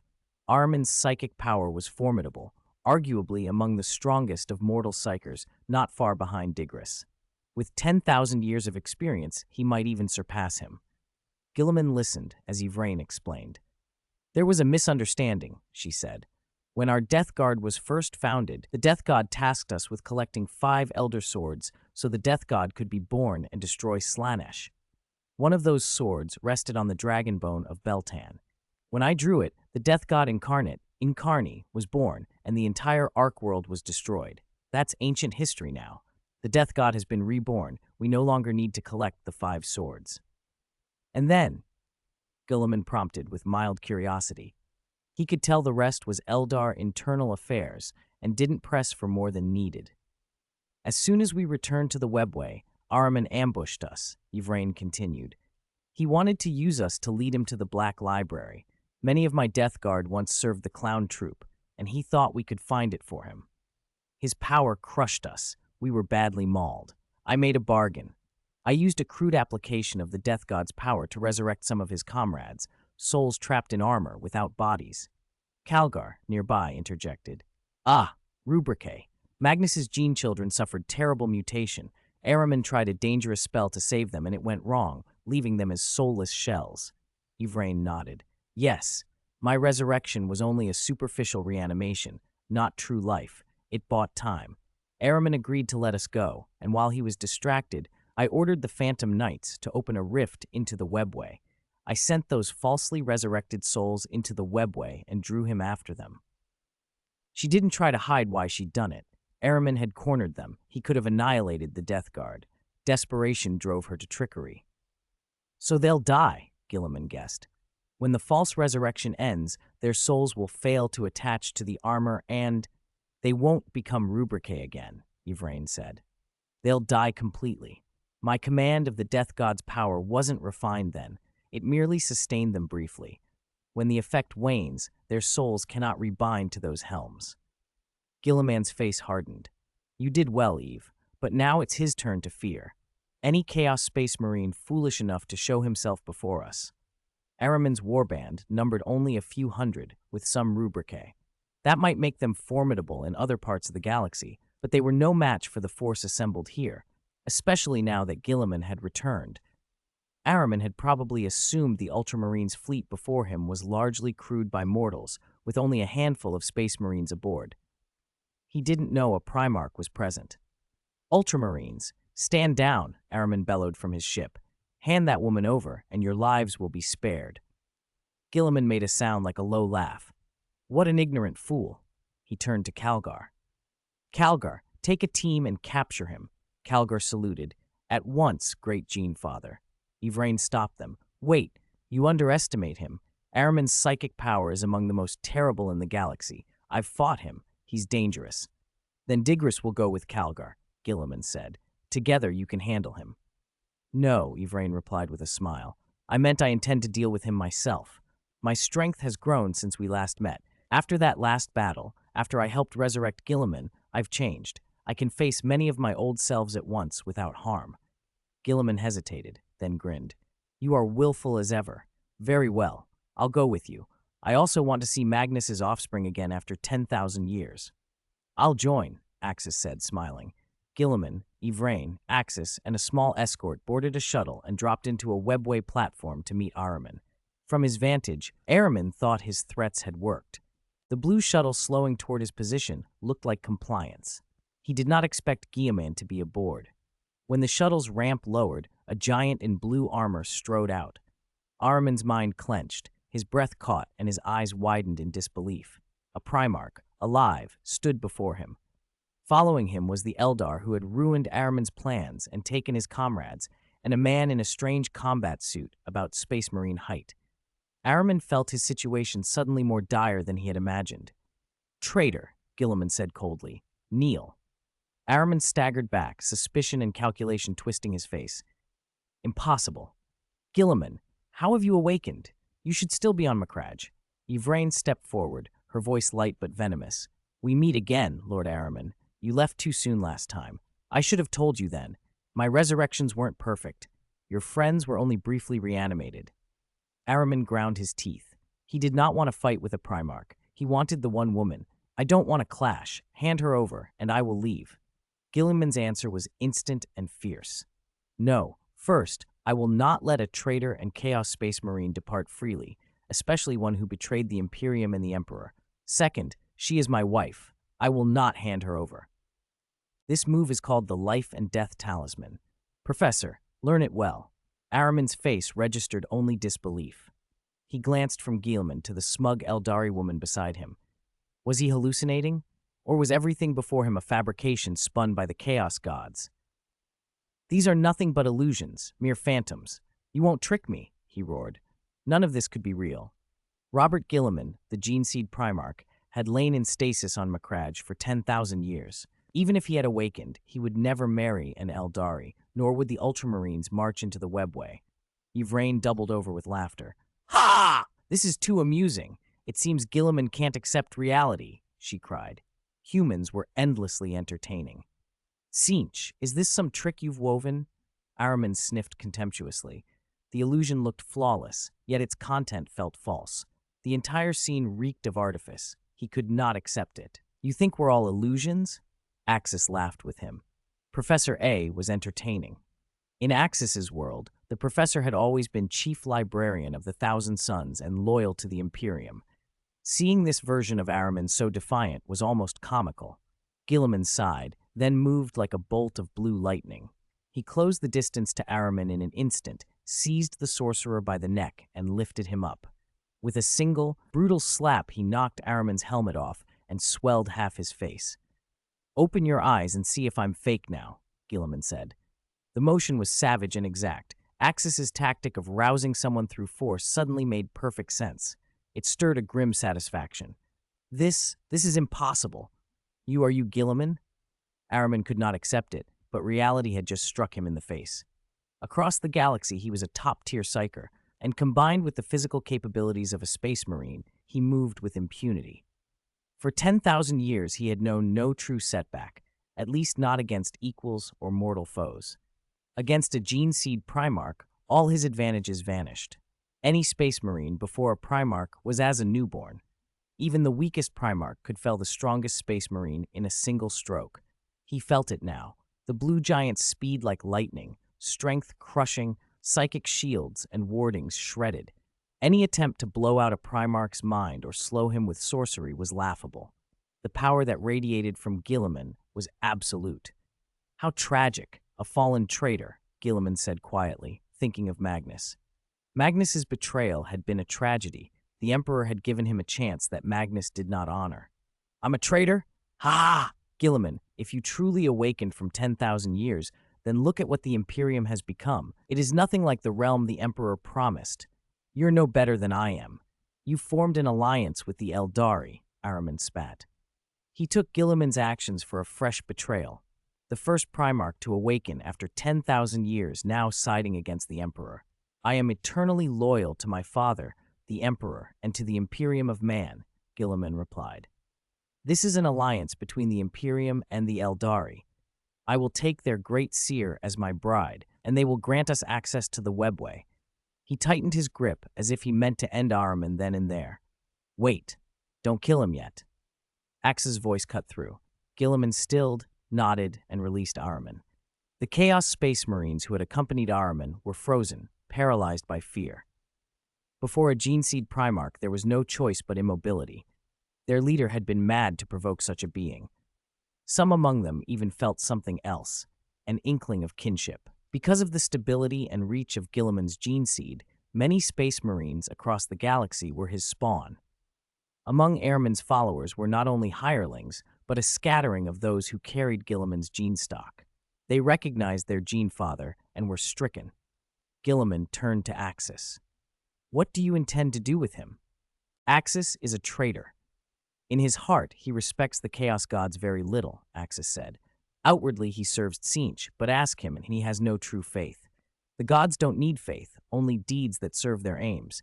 Ahriman's mind is set on reviving the Imperium and ascending himself. He's no true believer, but he is useful. I have plans that require pawns to draw the attention of the other Chaos powers. He will be useful. Axis's tone was matter-of-fact. He had set Ahriman loose to be a potential variable. Ahriman sneered. I only betrayed the false emperor. I have never betrayed humanity. Once the Great Crusade was done, the Space Marines were meant to be culled, much like the Thunder Warriors before us. He had no reverence for the rotting figure on the Golden Throne. His outlook matched Fabius Bile's in part, an obsession with becoming a god and saving humanity by his own designs.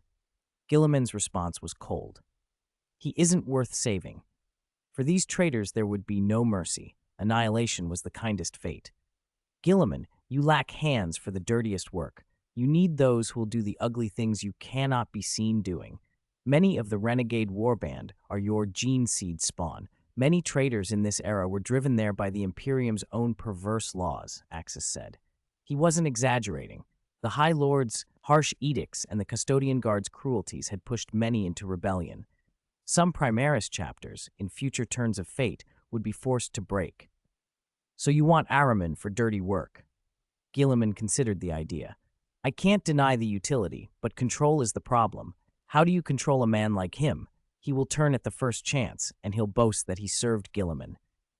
Axis only smiled and approached Ahriman. Leave such matters to me. He laid a hand on Ahriman's shoulder. A wise man adapts.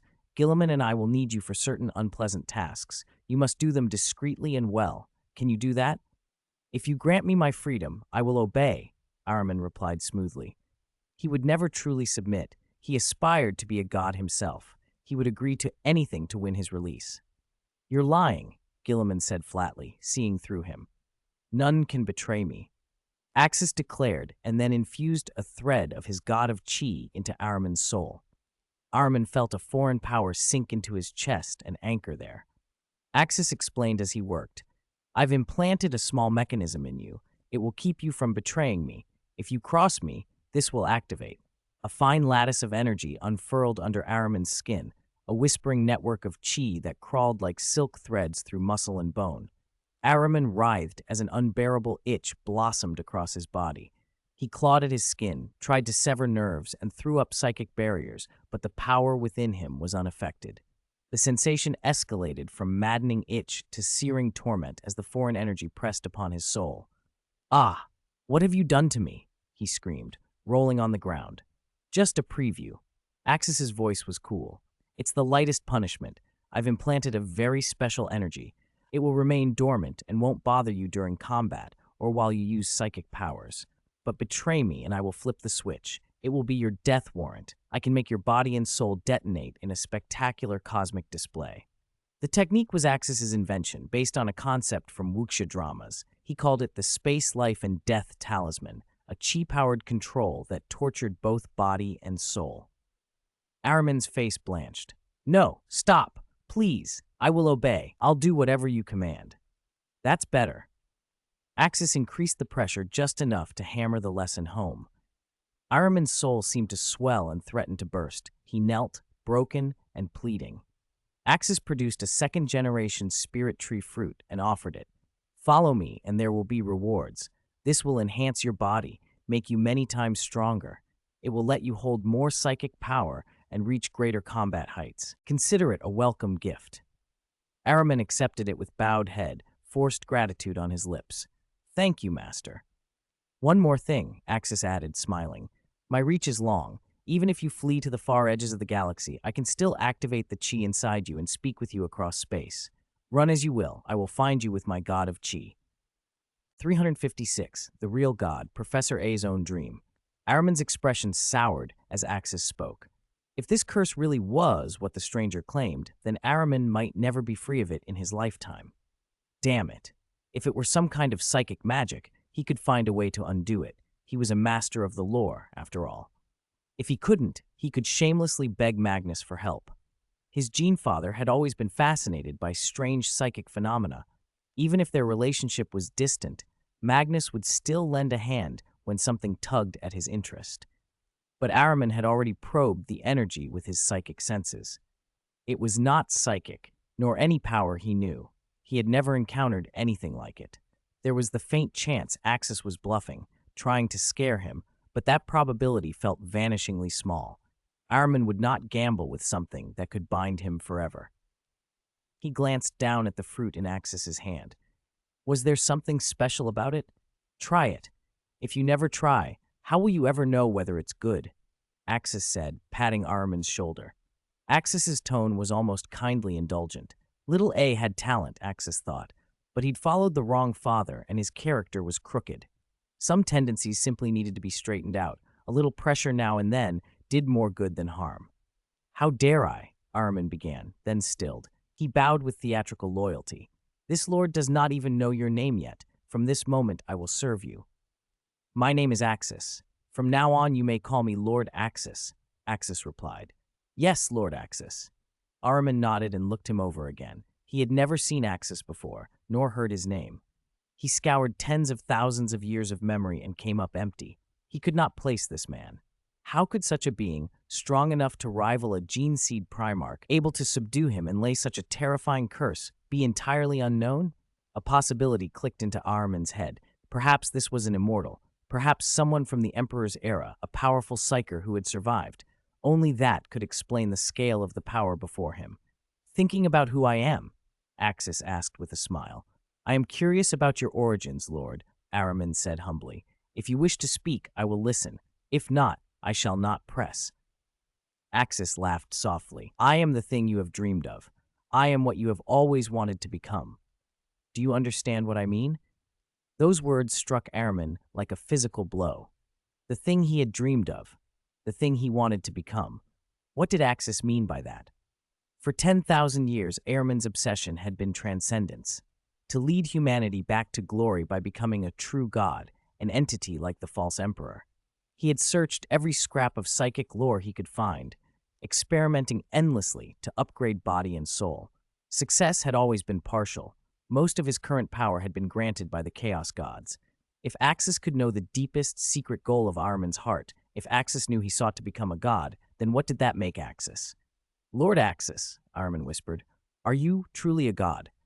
"In your terms, what is a god?" Axis asked. "Eternal life? Overwhelming divine power? The abilities of a subspace god? If that is what you mean, then yes, by that definition, I am a god." Axis said it with a smile that was deliciously arrogant. He allowed himself a private amusement at comparing divine ranks with figures from other cosmologies. In his estimation, he ranked above many supposed guardians. But the point remained. Axis's claim went far beyond mere boast. "This cannot be. Your body is in the real universe, this webway, yet I sense no warp-infused form. If you were truly a god of the warp, you would not be here," Araman protested. Axis's existence was simply too perfect. It was the ideal Araman had chased for millennia. Axis shook his head. "How little you understand, Araman. How little you understand the nature of power. Even if you found the Black Library, if you took from it every scrap of forbidden knowledge the Eldari have gathered over 60 million years, you would not be satisfied. Your method is wrong." Araman's last defenses, the ones he kept for himself, trembled under those words. "That's impossible. If I found the Black Library and gained its knowledge, I could finish my work," he said, voice cracking with a mixture of hope and denial. Relax, Axis smiled. You will see for yourself. A golden halo blossomed over Axis's head. A sacred, overwhelming force radiated from his form, and his materialized soul unfolded before Ahriman. Axis used a very particular method. He allowed mortals and psychers to glimpse the true shape of his essence, but only those strong enough could survive the sight.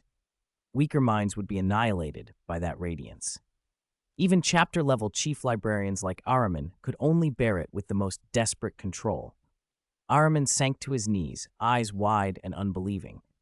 The being before him was not merely powerful, it was what he had been striving for, a true god. Not a frail, humanity-bound god like the Primarchs whose bodies and souls were out of joint, but an entity whose body, soul, and divine power were integrated to near perfection. This was the form he had been chasing in his darkest dreams. How is this possible? Ahriman murmured. Axis's voice was casual as he clapped Ahriman's shoulder. Soon we go to Holy Terra. I have a simple mission for you. Assassinate certain high-ranking nobles of Holy Terra. Eliminate the members of the High Lords of Terra. Any objections? Ahriman's head snapped up. Holy Terra. The thought alone sent cold pricks down his spine. Those halls were guarded by the custodes, and only the greatest had set foot there in ages. You're going to Holy Terra? He blurted. You intend to eliminate the High Lords? Yes, Axis said. Guilliman will accompany me. We will see to the High Lord's eradication ourselves. There will be a battle on Holy Terra. Use the chaos to accomplish the task I give you. Ahriman's reaction was instantaneous and fervent. Flames of adoration lit his eyes. O great being, are you to rise and lead humanity? Aye. Now I understand. No wonder Guilliman bent the knee. Are you at last going to deliver humanity, as the Emperor did? I will follow you, Lord Axis. I will give you my loyalty, my mind, my force. He knelt, head bowed, almost rapturous. Axis felt it, the worship pouring from Ahriman, but it made him only more bemused. Lord Axis, you will overthrow the false emperor. You will become the new master of mankind. You shall be a greater title, something magnificent. Ahriman proclaimed, convinced the false emperor's end was inevitable, with gene-seed Primarchs and godlike power at Axis's command. Axis, who had expected perhaps adoration but not apocalyptic grandeur, stared at him incredulously. What on earth have you made up in your head? He said, speechless. 357. Conquer and reach Holy Terra. Ahriman's words left Axis utterly bewildered. What nonsense are you spouting? Me? Attack Holy Terra? Overthrow the Emperor? Huang Laohan and I are partners, all right? Don't spread lies. Lord Axis, isn't it obvious? Ahriman shot back. You possess god-level power. You are not inferior to the Emperor of old. You are even more complete and far stronger than he was. Why should he be humanity's lord and you not? Why demean yourself? He added another accusation. Wasn't Guilliman's marriage to an Eldari woman arranged by Axis? Yvraine, standing at the edge, burst out laughing so hard she swayed. Ah, this is too good. He's ridiculous. She leaned on Guilliman, who could only smile weakly. If Axis truly could contact his father, the Emperor, and was acting on the Emperor's orders, Guilliman admitted he might have wondered the same as Ahriman. To many within the Imperium, Axis's actions could look like usurpation. The High Lords saw themselves as the Emperor's spokesmen, the rightful rulers of humanity. Guilliman wasn't surprised Ahriman had jumped to conclusions. Anyone with a rational mind would, given the information. You're overthinking, Ahriman. The Emperor and I are collaborators. What we're working on isn't something you need to know in detail. Right now, I'm helping Guilliman return to the Imperium and helping the Primarch of the Gene Seed reclaim control. Understand? Axis said. Lord Axis, you could replace the Emperor entirely. He lies trapped on the Golden Throne like a rotting corpse, and with your power... Ahriman began, loudly praising Axis's might. He didn't get to finish. A violent force cut his words off. Ahriman's eyes widened with genuine terror. Axis's pupils vanished. His body swelled until he stood a head taller than Guilliman, muscles bulging, green hair bristling. To make the point unmistakable, Axis activated a brutal transformation, one Ahriman would recognize even from other legends. He became the legendary Super Saiyan, raw, primitive power unleashed from a being who had already become a god. How much do you think you know about the Emperor? How much do you know of the truth of this world? Axis's voice was cold. Humanity cannot lose the Emperor. Even if you were to overthrow Holy Terra, If anyone truly tried to kill the Emperor, the four Chaos Gods would be the first to stop you. Ahriman blinked. What a joke, he thought privately. The four Chaos Gods had no desire to see the Golden Throne emptied. Their best scenario is the Emperor trapped and immobile on that throne forever, bound, a source of endless psychic tension and potential clashing with the Dark King if he ever awoke. If the Emperor ever rose to oppose them, they could finally be rid of a long-term threat. In the meantime, they fed on the galaxy's suffering and negative emotion to grow. The Chaos Gods would never permit someone to topple the Emperor just for its own sake. Abaddon was no rival to their plans, only a useful pawn to stir up trouble. Ahriman's assumptions crumbled. He dropped to his knees and bowed. I overstepped, my lord. I shouldn't have asked. Please believe me. There was no shame in submission now. Ahriman could calculate that Axis was at least the Emperor's equal, and in some ways more dangerous. Axis had a walking, embodied god. Guilliman quickly intervened, cautious. Axis, don't tell him too much. Don't worry, Axis said. He won't blab. Once my key energy enters him, I can perceive everything about him. If he so much as thinks of betraying me, or there's a chance he might leak information, his fate will speak for itself. Ahriman remained silent, head bowed in a show of humility. Guilliman nodded. Axis knew boundaries. He offered only this.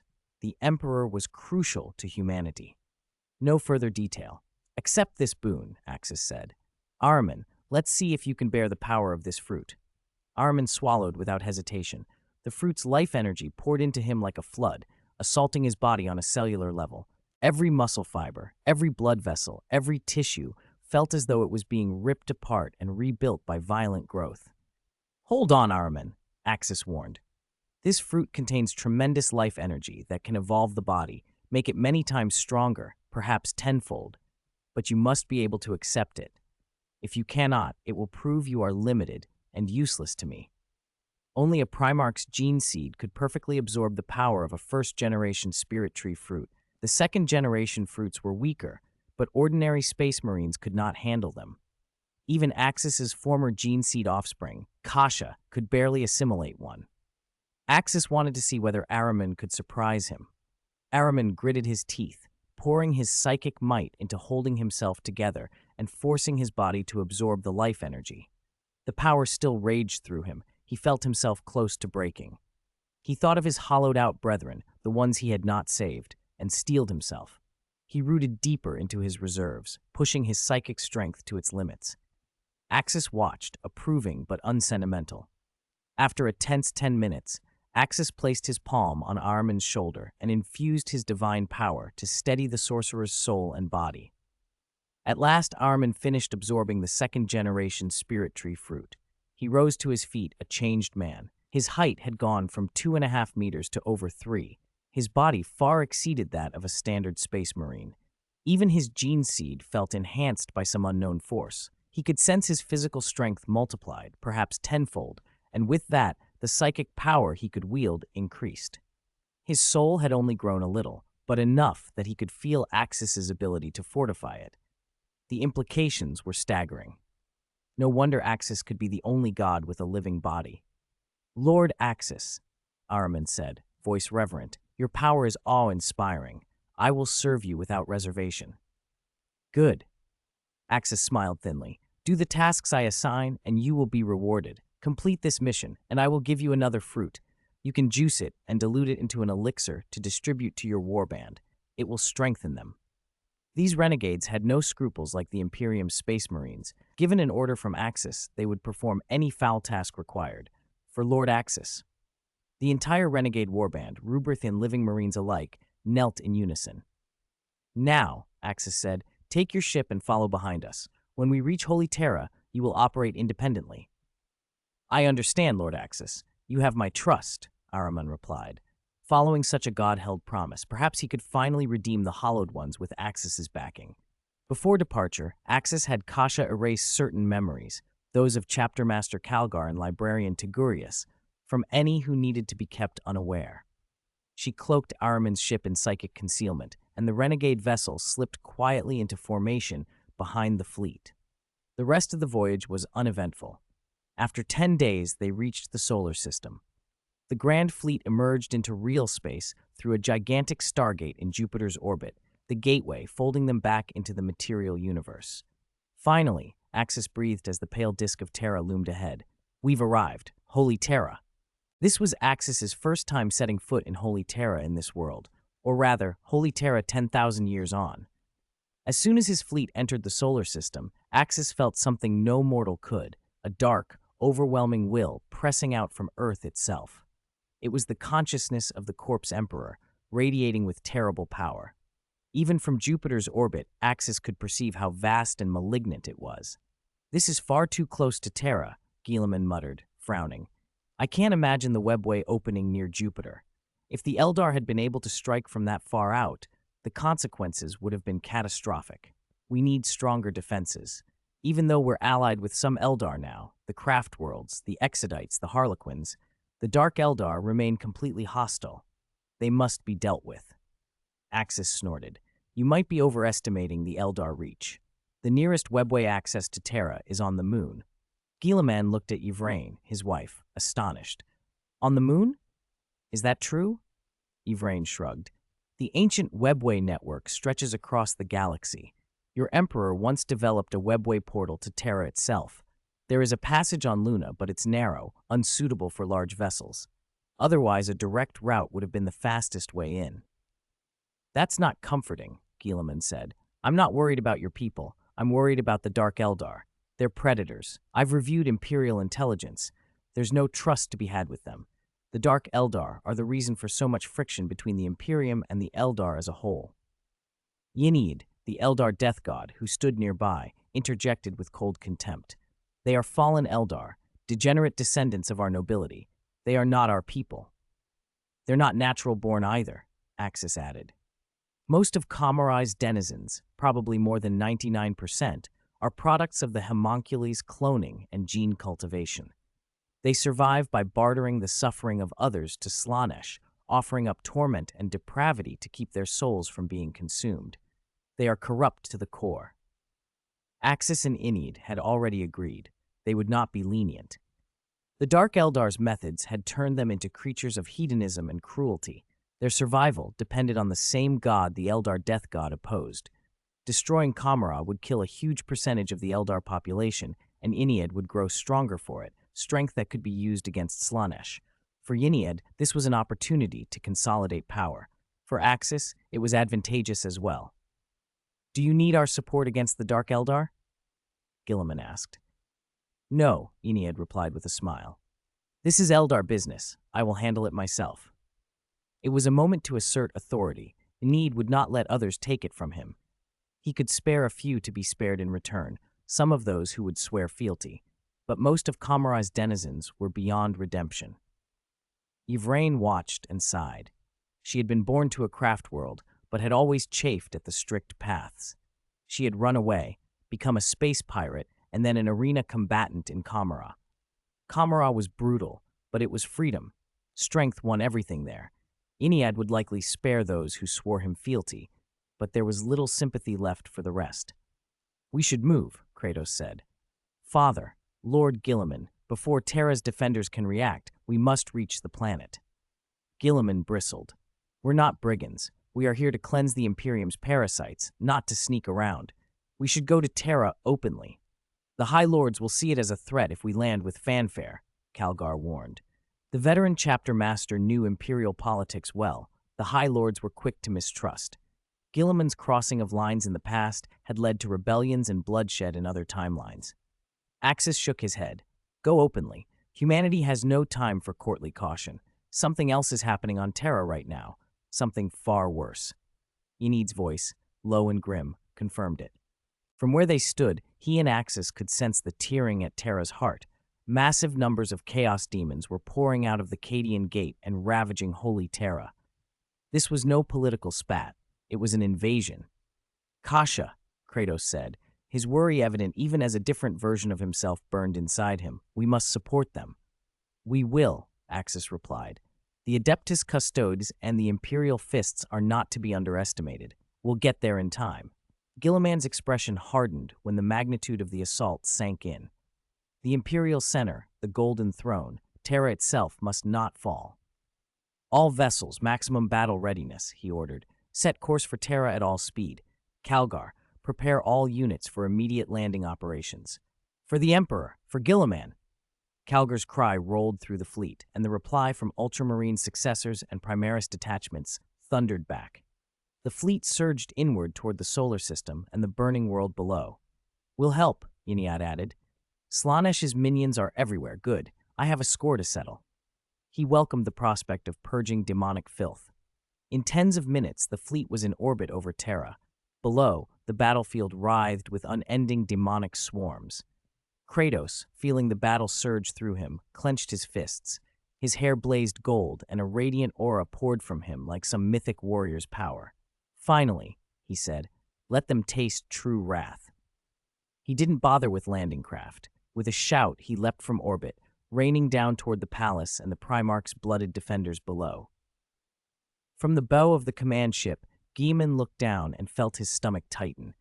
Terra's surface, once the badge of humanity's reach, looked ravaged, covered in rot, and scarred by warp rifts. The skies above the Golden Palace were stained by the sickly colors of chaos, bruised purples, poisoned greens, corrupting blues, and garish pinks.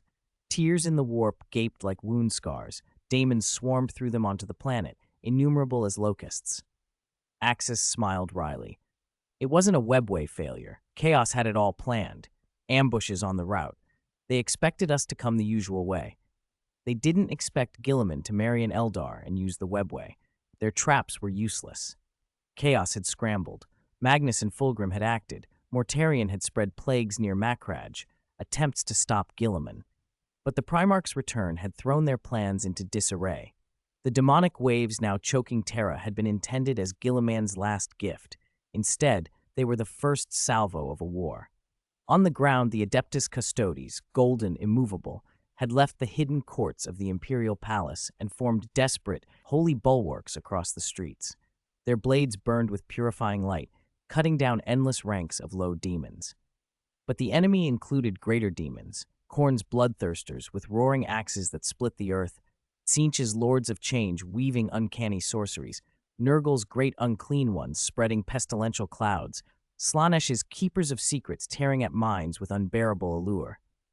The Custodes were indomitable, but few. The lines flexed and broke, bled and reformed. Then a golden figure dropped into the midst of battle, and the Custodes' faces, visible behind their helms, went utterly still. The power that flowed from him was unmistakable, the light of the Golden Throne. Kratos landed and slowed, then slowly spread his hands. 100-meter gleaming blade materialized, its edge forged of raw golden psychic light. With a single earth-shaking swing, he cleaved through swarms of daemons. Demonic forms disintegrated under that holy steel. He raised the sword and sent out cascades of radiant energy, each blast vaporizing fiends by the dozens. The Adeptus Custodes watched, bewildered and awed, as this unfamiliar young warrior unleashed a power that felt like the Emperor's own. Trajan, Captain General of the Custodes, stared, trying to count and name this new force in the war for Terra. The sky above Holy Terra darkened as a tide of Ultramarines descended like a sheet of iron rain. Landing craft slammed down, bay doors opened, and the Space Marines poured out, bolters cracking, chainswords roaring. Their sudden arrival bolstered the human defenders more than any reinforcement had in hours. Many mortal soldiers, morale frayed to the verge of collapse, straightened and cheered. "Ultramarines! Ultramarines!" someone shouted. "It's Lord Guilliman! Macragge's glory is here." A Gloriana-class battleship, Macragge's glory, hung over the city, the kind of proud, war-scarred leviathan one only whispered belonged to a Primarch. "Reinforcements!" the soldiers cried. At the Imperial Palace's main gate, the Adeptus Custodes fought on with implacable discipline. They registered the arrival only in slivers of attention before returning to the battlefield. Captain General Trajan, the living extension of the Emperor's will, parried and lunged against a Khorne bloodthirster with terrifying skill. Every precision of his guardian spear drew a roar from the daemon, but the daemon's axe carried rending, warp-tainted power, forcing Trajan to leap and bind constantly. His golden armor was scarred and seared. His breaths came hot and metallic. Then, as a section of the line was about to be overrun by a writhing plague beast and a tide of lesser corruption, something struck the field like a golden meteor. Suffused with pure psychic force that resonated in the marrow of every custodian, it slammed into the ground at the center of the fighting. The shockwave spread outward, pulverizing hordes of lesser daemons, bloodletters, nurglings, flame spawn, into powder across dozens of meters. Dust and putrescence were shoved aside, revealing a smoking crater. From that crater, a young man rose. His hair stood on end like filaments of sunlight, an aureate chi, or something like it, burning around him. His eyes were molten gold, radiant with a majesty and holy light that made even the battle-hardened custodians look away. "That is the Emperor's power?" Trajan hissed through a parry, stunned. The psychic fluctuation was pure and oppressive in the exact familiar way of the Golden Throne. Yet it was also different, hotter, more vibrant, impossible. The Emperor sat upon the throne, and yet, standing there, glowing with a living gold, was a figure that made every custodian's memory of the Emperor ripple like an old scar reopening. No one else at the gate looked away. All fell into a stunned silence as the golden youth strode forth. A Khorne skull-taker seized the moment and lunged for Trajan's back. Before the captain general could pivot, a beam of blinding gold erupted from the crater, slamming through the skull-taker's skull. The daemon howled as its huge body collapsed into nothing, its soul snuffed, the warp echo sealed. Kratos, son of Axis and Kasha, the Emperor's daughter, had come to the field. Saiyan warblood throbbed in him. The Emperor's metapsychic legacy flowed alongside it. The two currents had fused into something new, a living, holy golden chi, the Super Saiyan-like psychic state. He ignored the astonished, hungry glances of daemons and mortals alike. Hands clasped before his chest, his psychic light coalesced until he shaped a sword made of pure, purifying radiance. The blade sang as if it were a relic of canon and creed. Lesser daemons screamed as the sword's holiness unfurled, melting them like frost under a noon sun. "Purify!" Kratos cried, and the greatsword slammed forward. Where the blade passed, daemon and taint were utterly annihilated. Carapaces burst, plagues dissolved, and even sorcerous wards burned away beneath the intensity of the holy light that could permanently excise warp essence. The ground cleaved open into a deep, smoking trench whose rim ran with molten gold radiance. Every trace of daemon and the echo of the warp within that rift vanished. The daemon tide tore in two. The custodians felt the crushing pressure lift. Their spirits rose at the miracle that had opened before them. Kratos rose on that surge of power, hair blowing in a halo of light. He spread his arms, palms up, and thundered, "The Emperor's wrath, descend upon this place." This was a technique he had learned from Axis, fired now, not with raw ki, but with psychic power leavened by holy light. Around him, countless fist-sized golden ordnance erupted, each one a concentrated purgation. They hunted daemon auras with surgical precision, striking hidden spawns, incinerating flyers, flushing shadows. The battlefield seemed to rain gold. Explosions stitched the sky. Where each blast struck, holy flames flared and consumed. Lesser demons turned to ash by the score. Mid-ranked daemons screamed and dissolved. Even great daemons, when hammered by multiple bursts, felt their warp essence rent and singed. Some of the weaker great daemons, plague-born entities and delighting daemons of Slanesh, were vaporized entirely by the saturation of divine bombardment. The custodians, Trajan among them, paused their fighting to watch, slack-jawed. Before them strode a golden-haired youth who singly suppressed a regional daemon tide. The power he radiated carried the Emperor's authority, yet pulsed with a vivid, life-filled vigor none of them had witnessed before. This was not the nulling touch of Sisters of Silence or a custodian's anti-warp discipline. It was something more primal, a force of purification and holiness. Who is he? A young custodian breathed. Every custodian had knelt before the Golden Throne in private once in early service. The sight warred in their minds, and what they saw in Kratos evoked a memory of that awe. Trajan gripped his spear until his knuckles whitened. The psychic signature was familiar and alien at once. Could the old prophecies be true? Could the Emperor's blood continue in the mortal world, and in this form? If the custodians were shaken, the Sisters of Silence were shaken more. They were soulless. Where others perceived the throne through psychic impressions, their null eyes parsed different truth. When some of them had previously looked at the Golden Throne, they had not seen a decayed colossus but a gaunt, ordinary-sized man. That image matched, obscenely, the figure in the throne to an almost 8 or 9/10 likeness. It was enough to make them stare. The Emperor's line, real blood, walked among them, and it was not a Primarch or any manufactured herald. This was something else entirely. Kratos stood at the center of the stunned silence when a corrupt, sultry whisper threaded into his mind. How delicious, how potent a soul. Young false god's bloodline, your suffering will be sweetest for my lord. A flash of pink and purple illusion, so swift it was nearly inconceivable, tore into being behind him.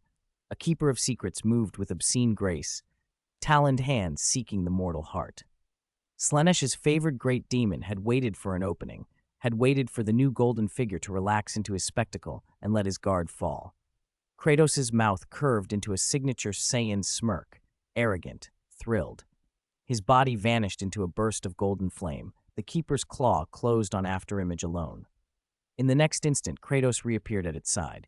His fist, wrapped in blazing holy fire and the force to shatter stars, came down on the Keeper's seductive, twisted face.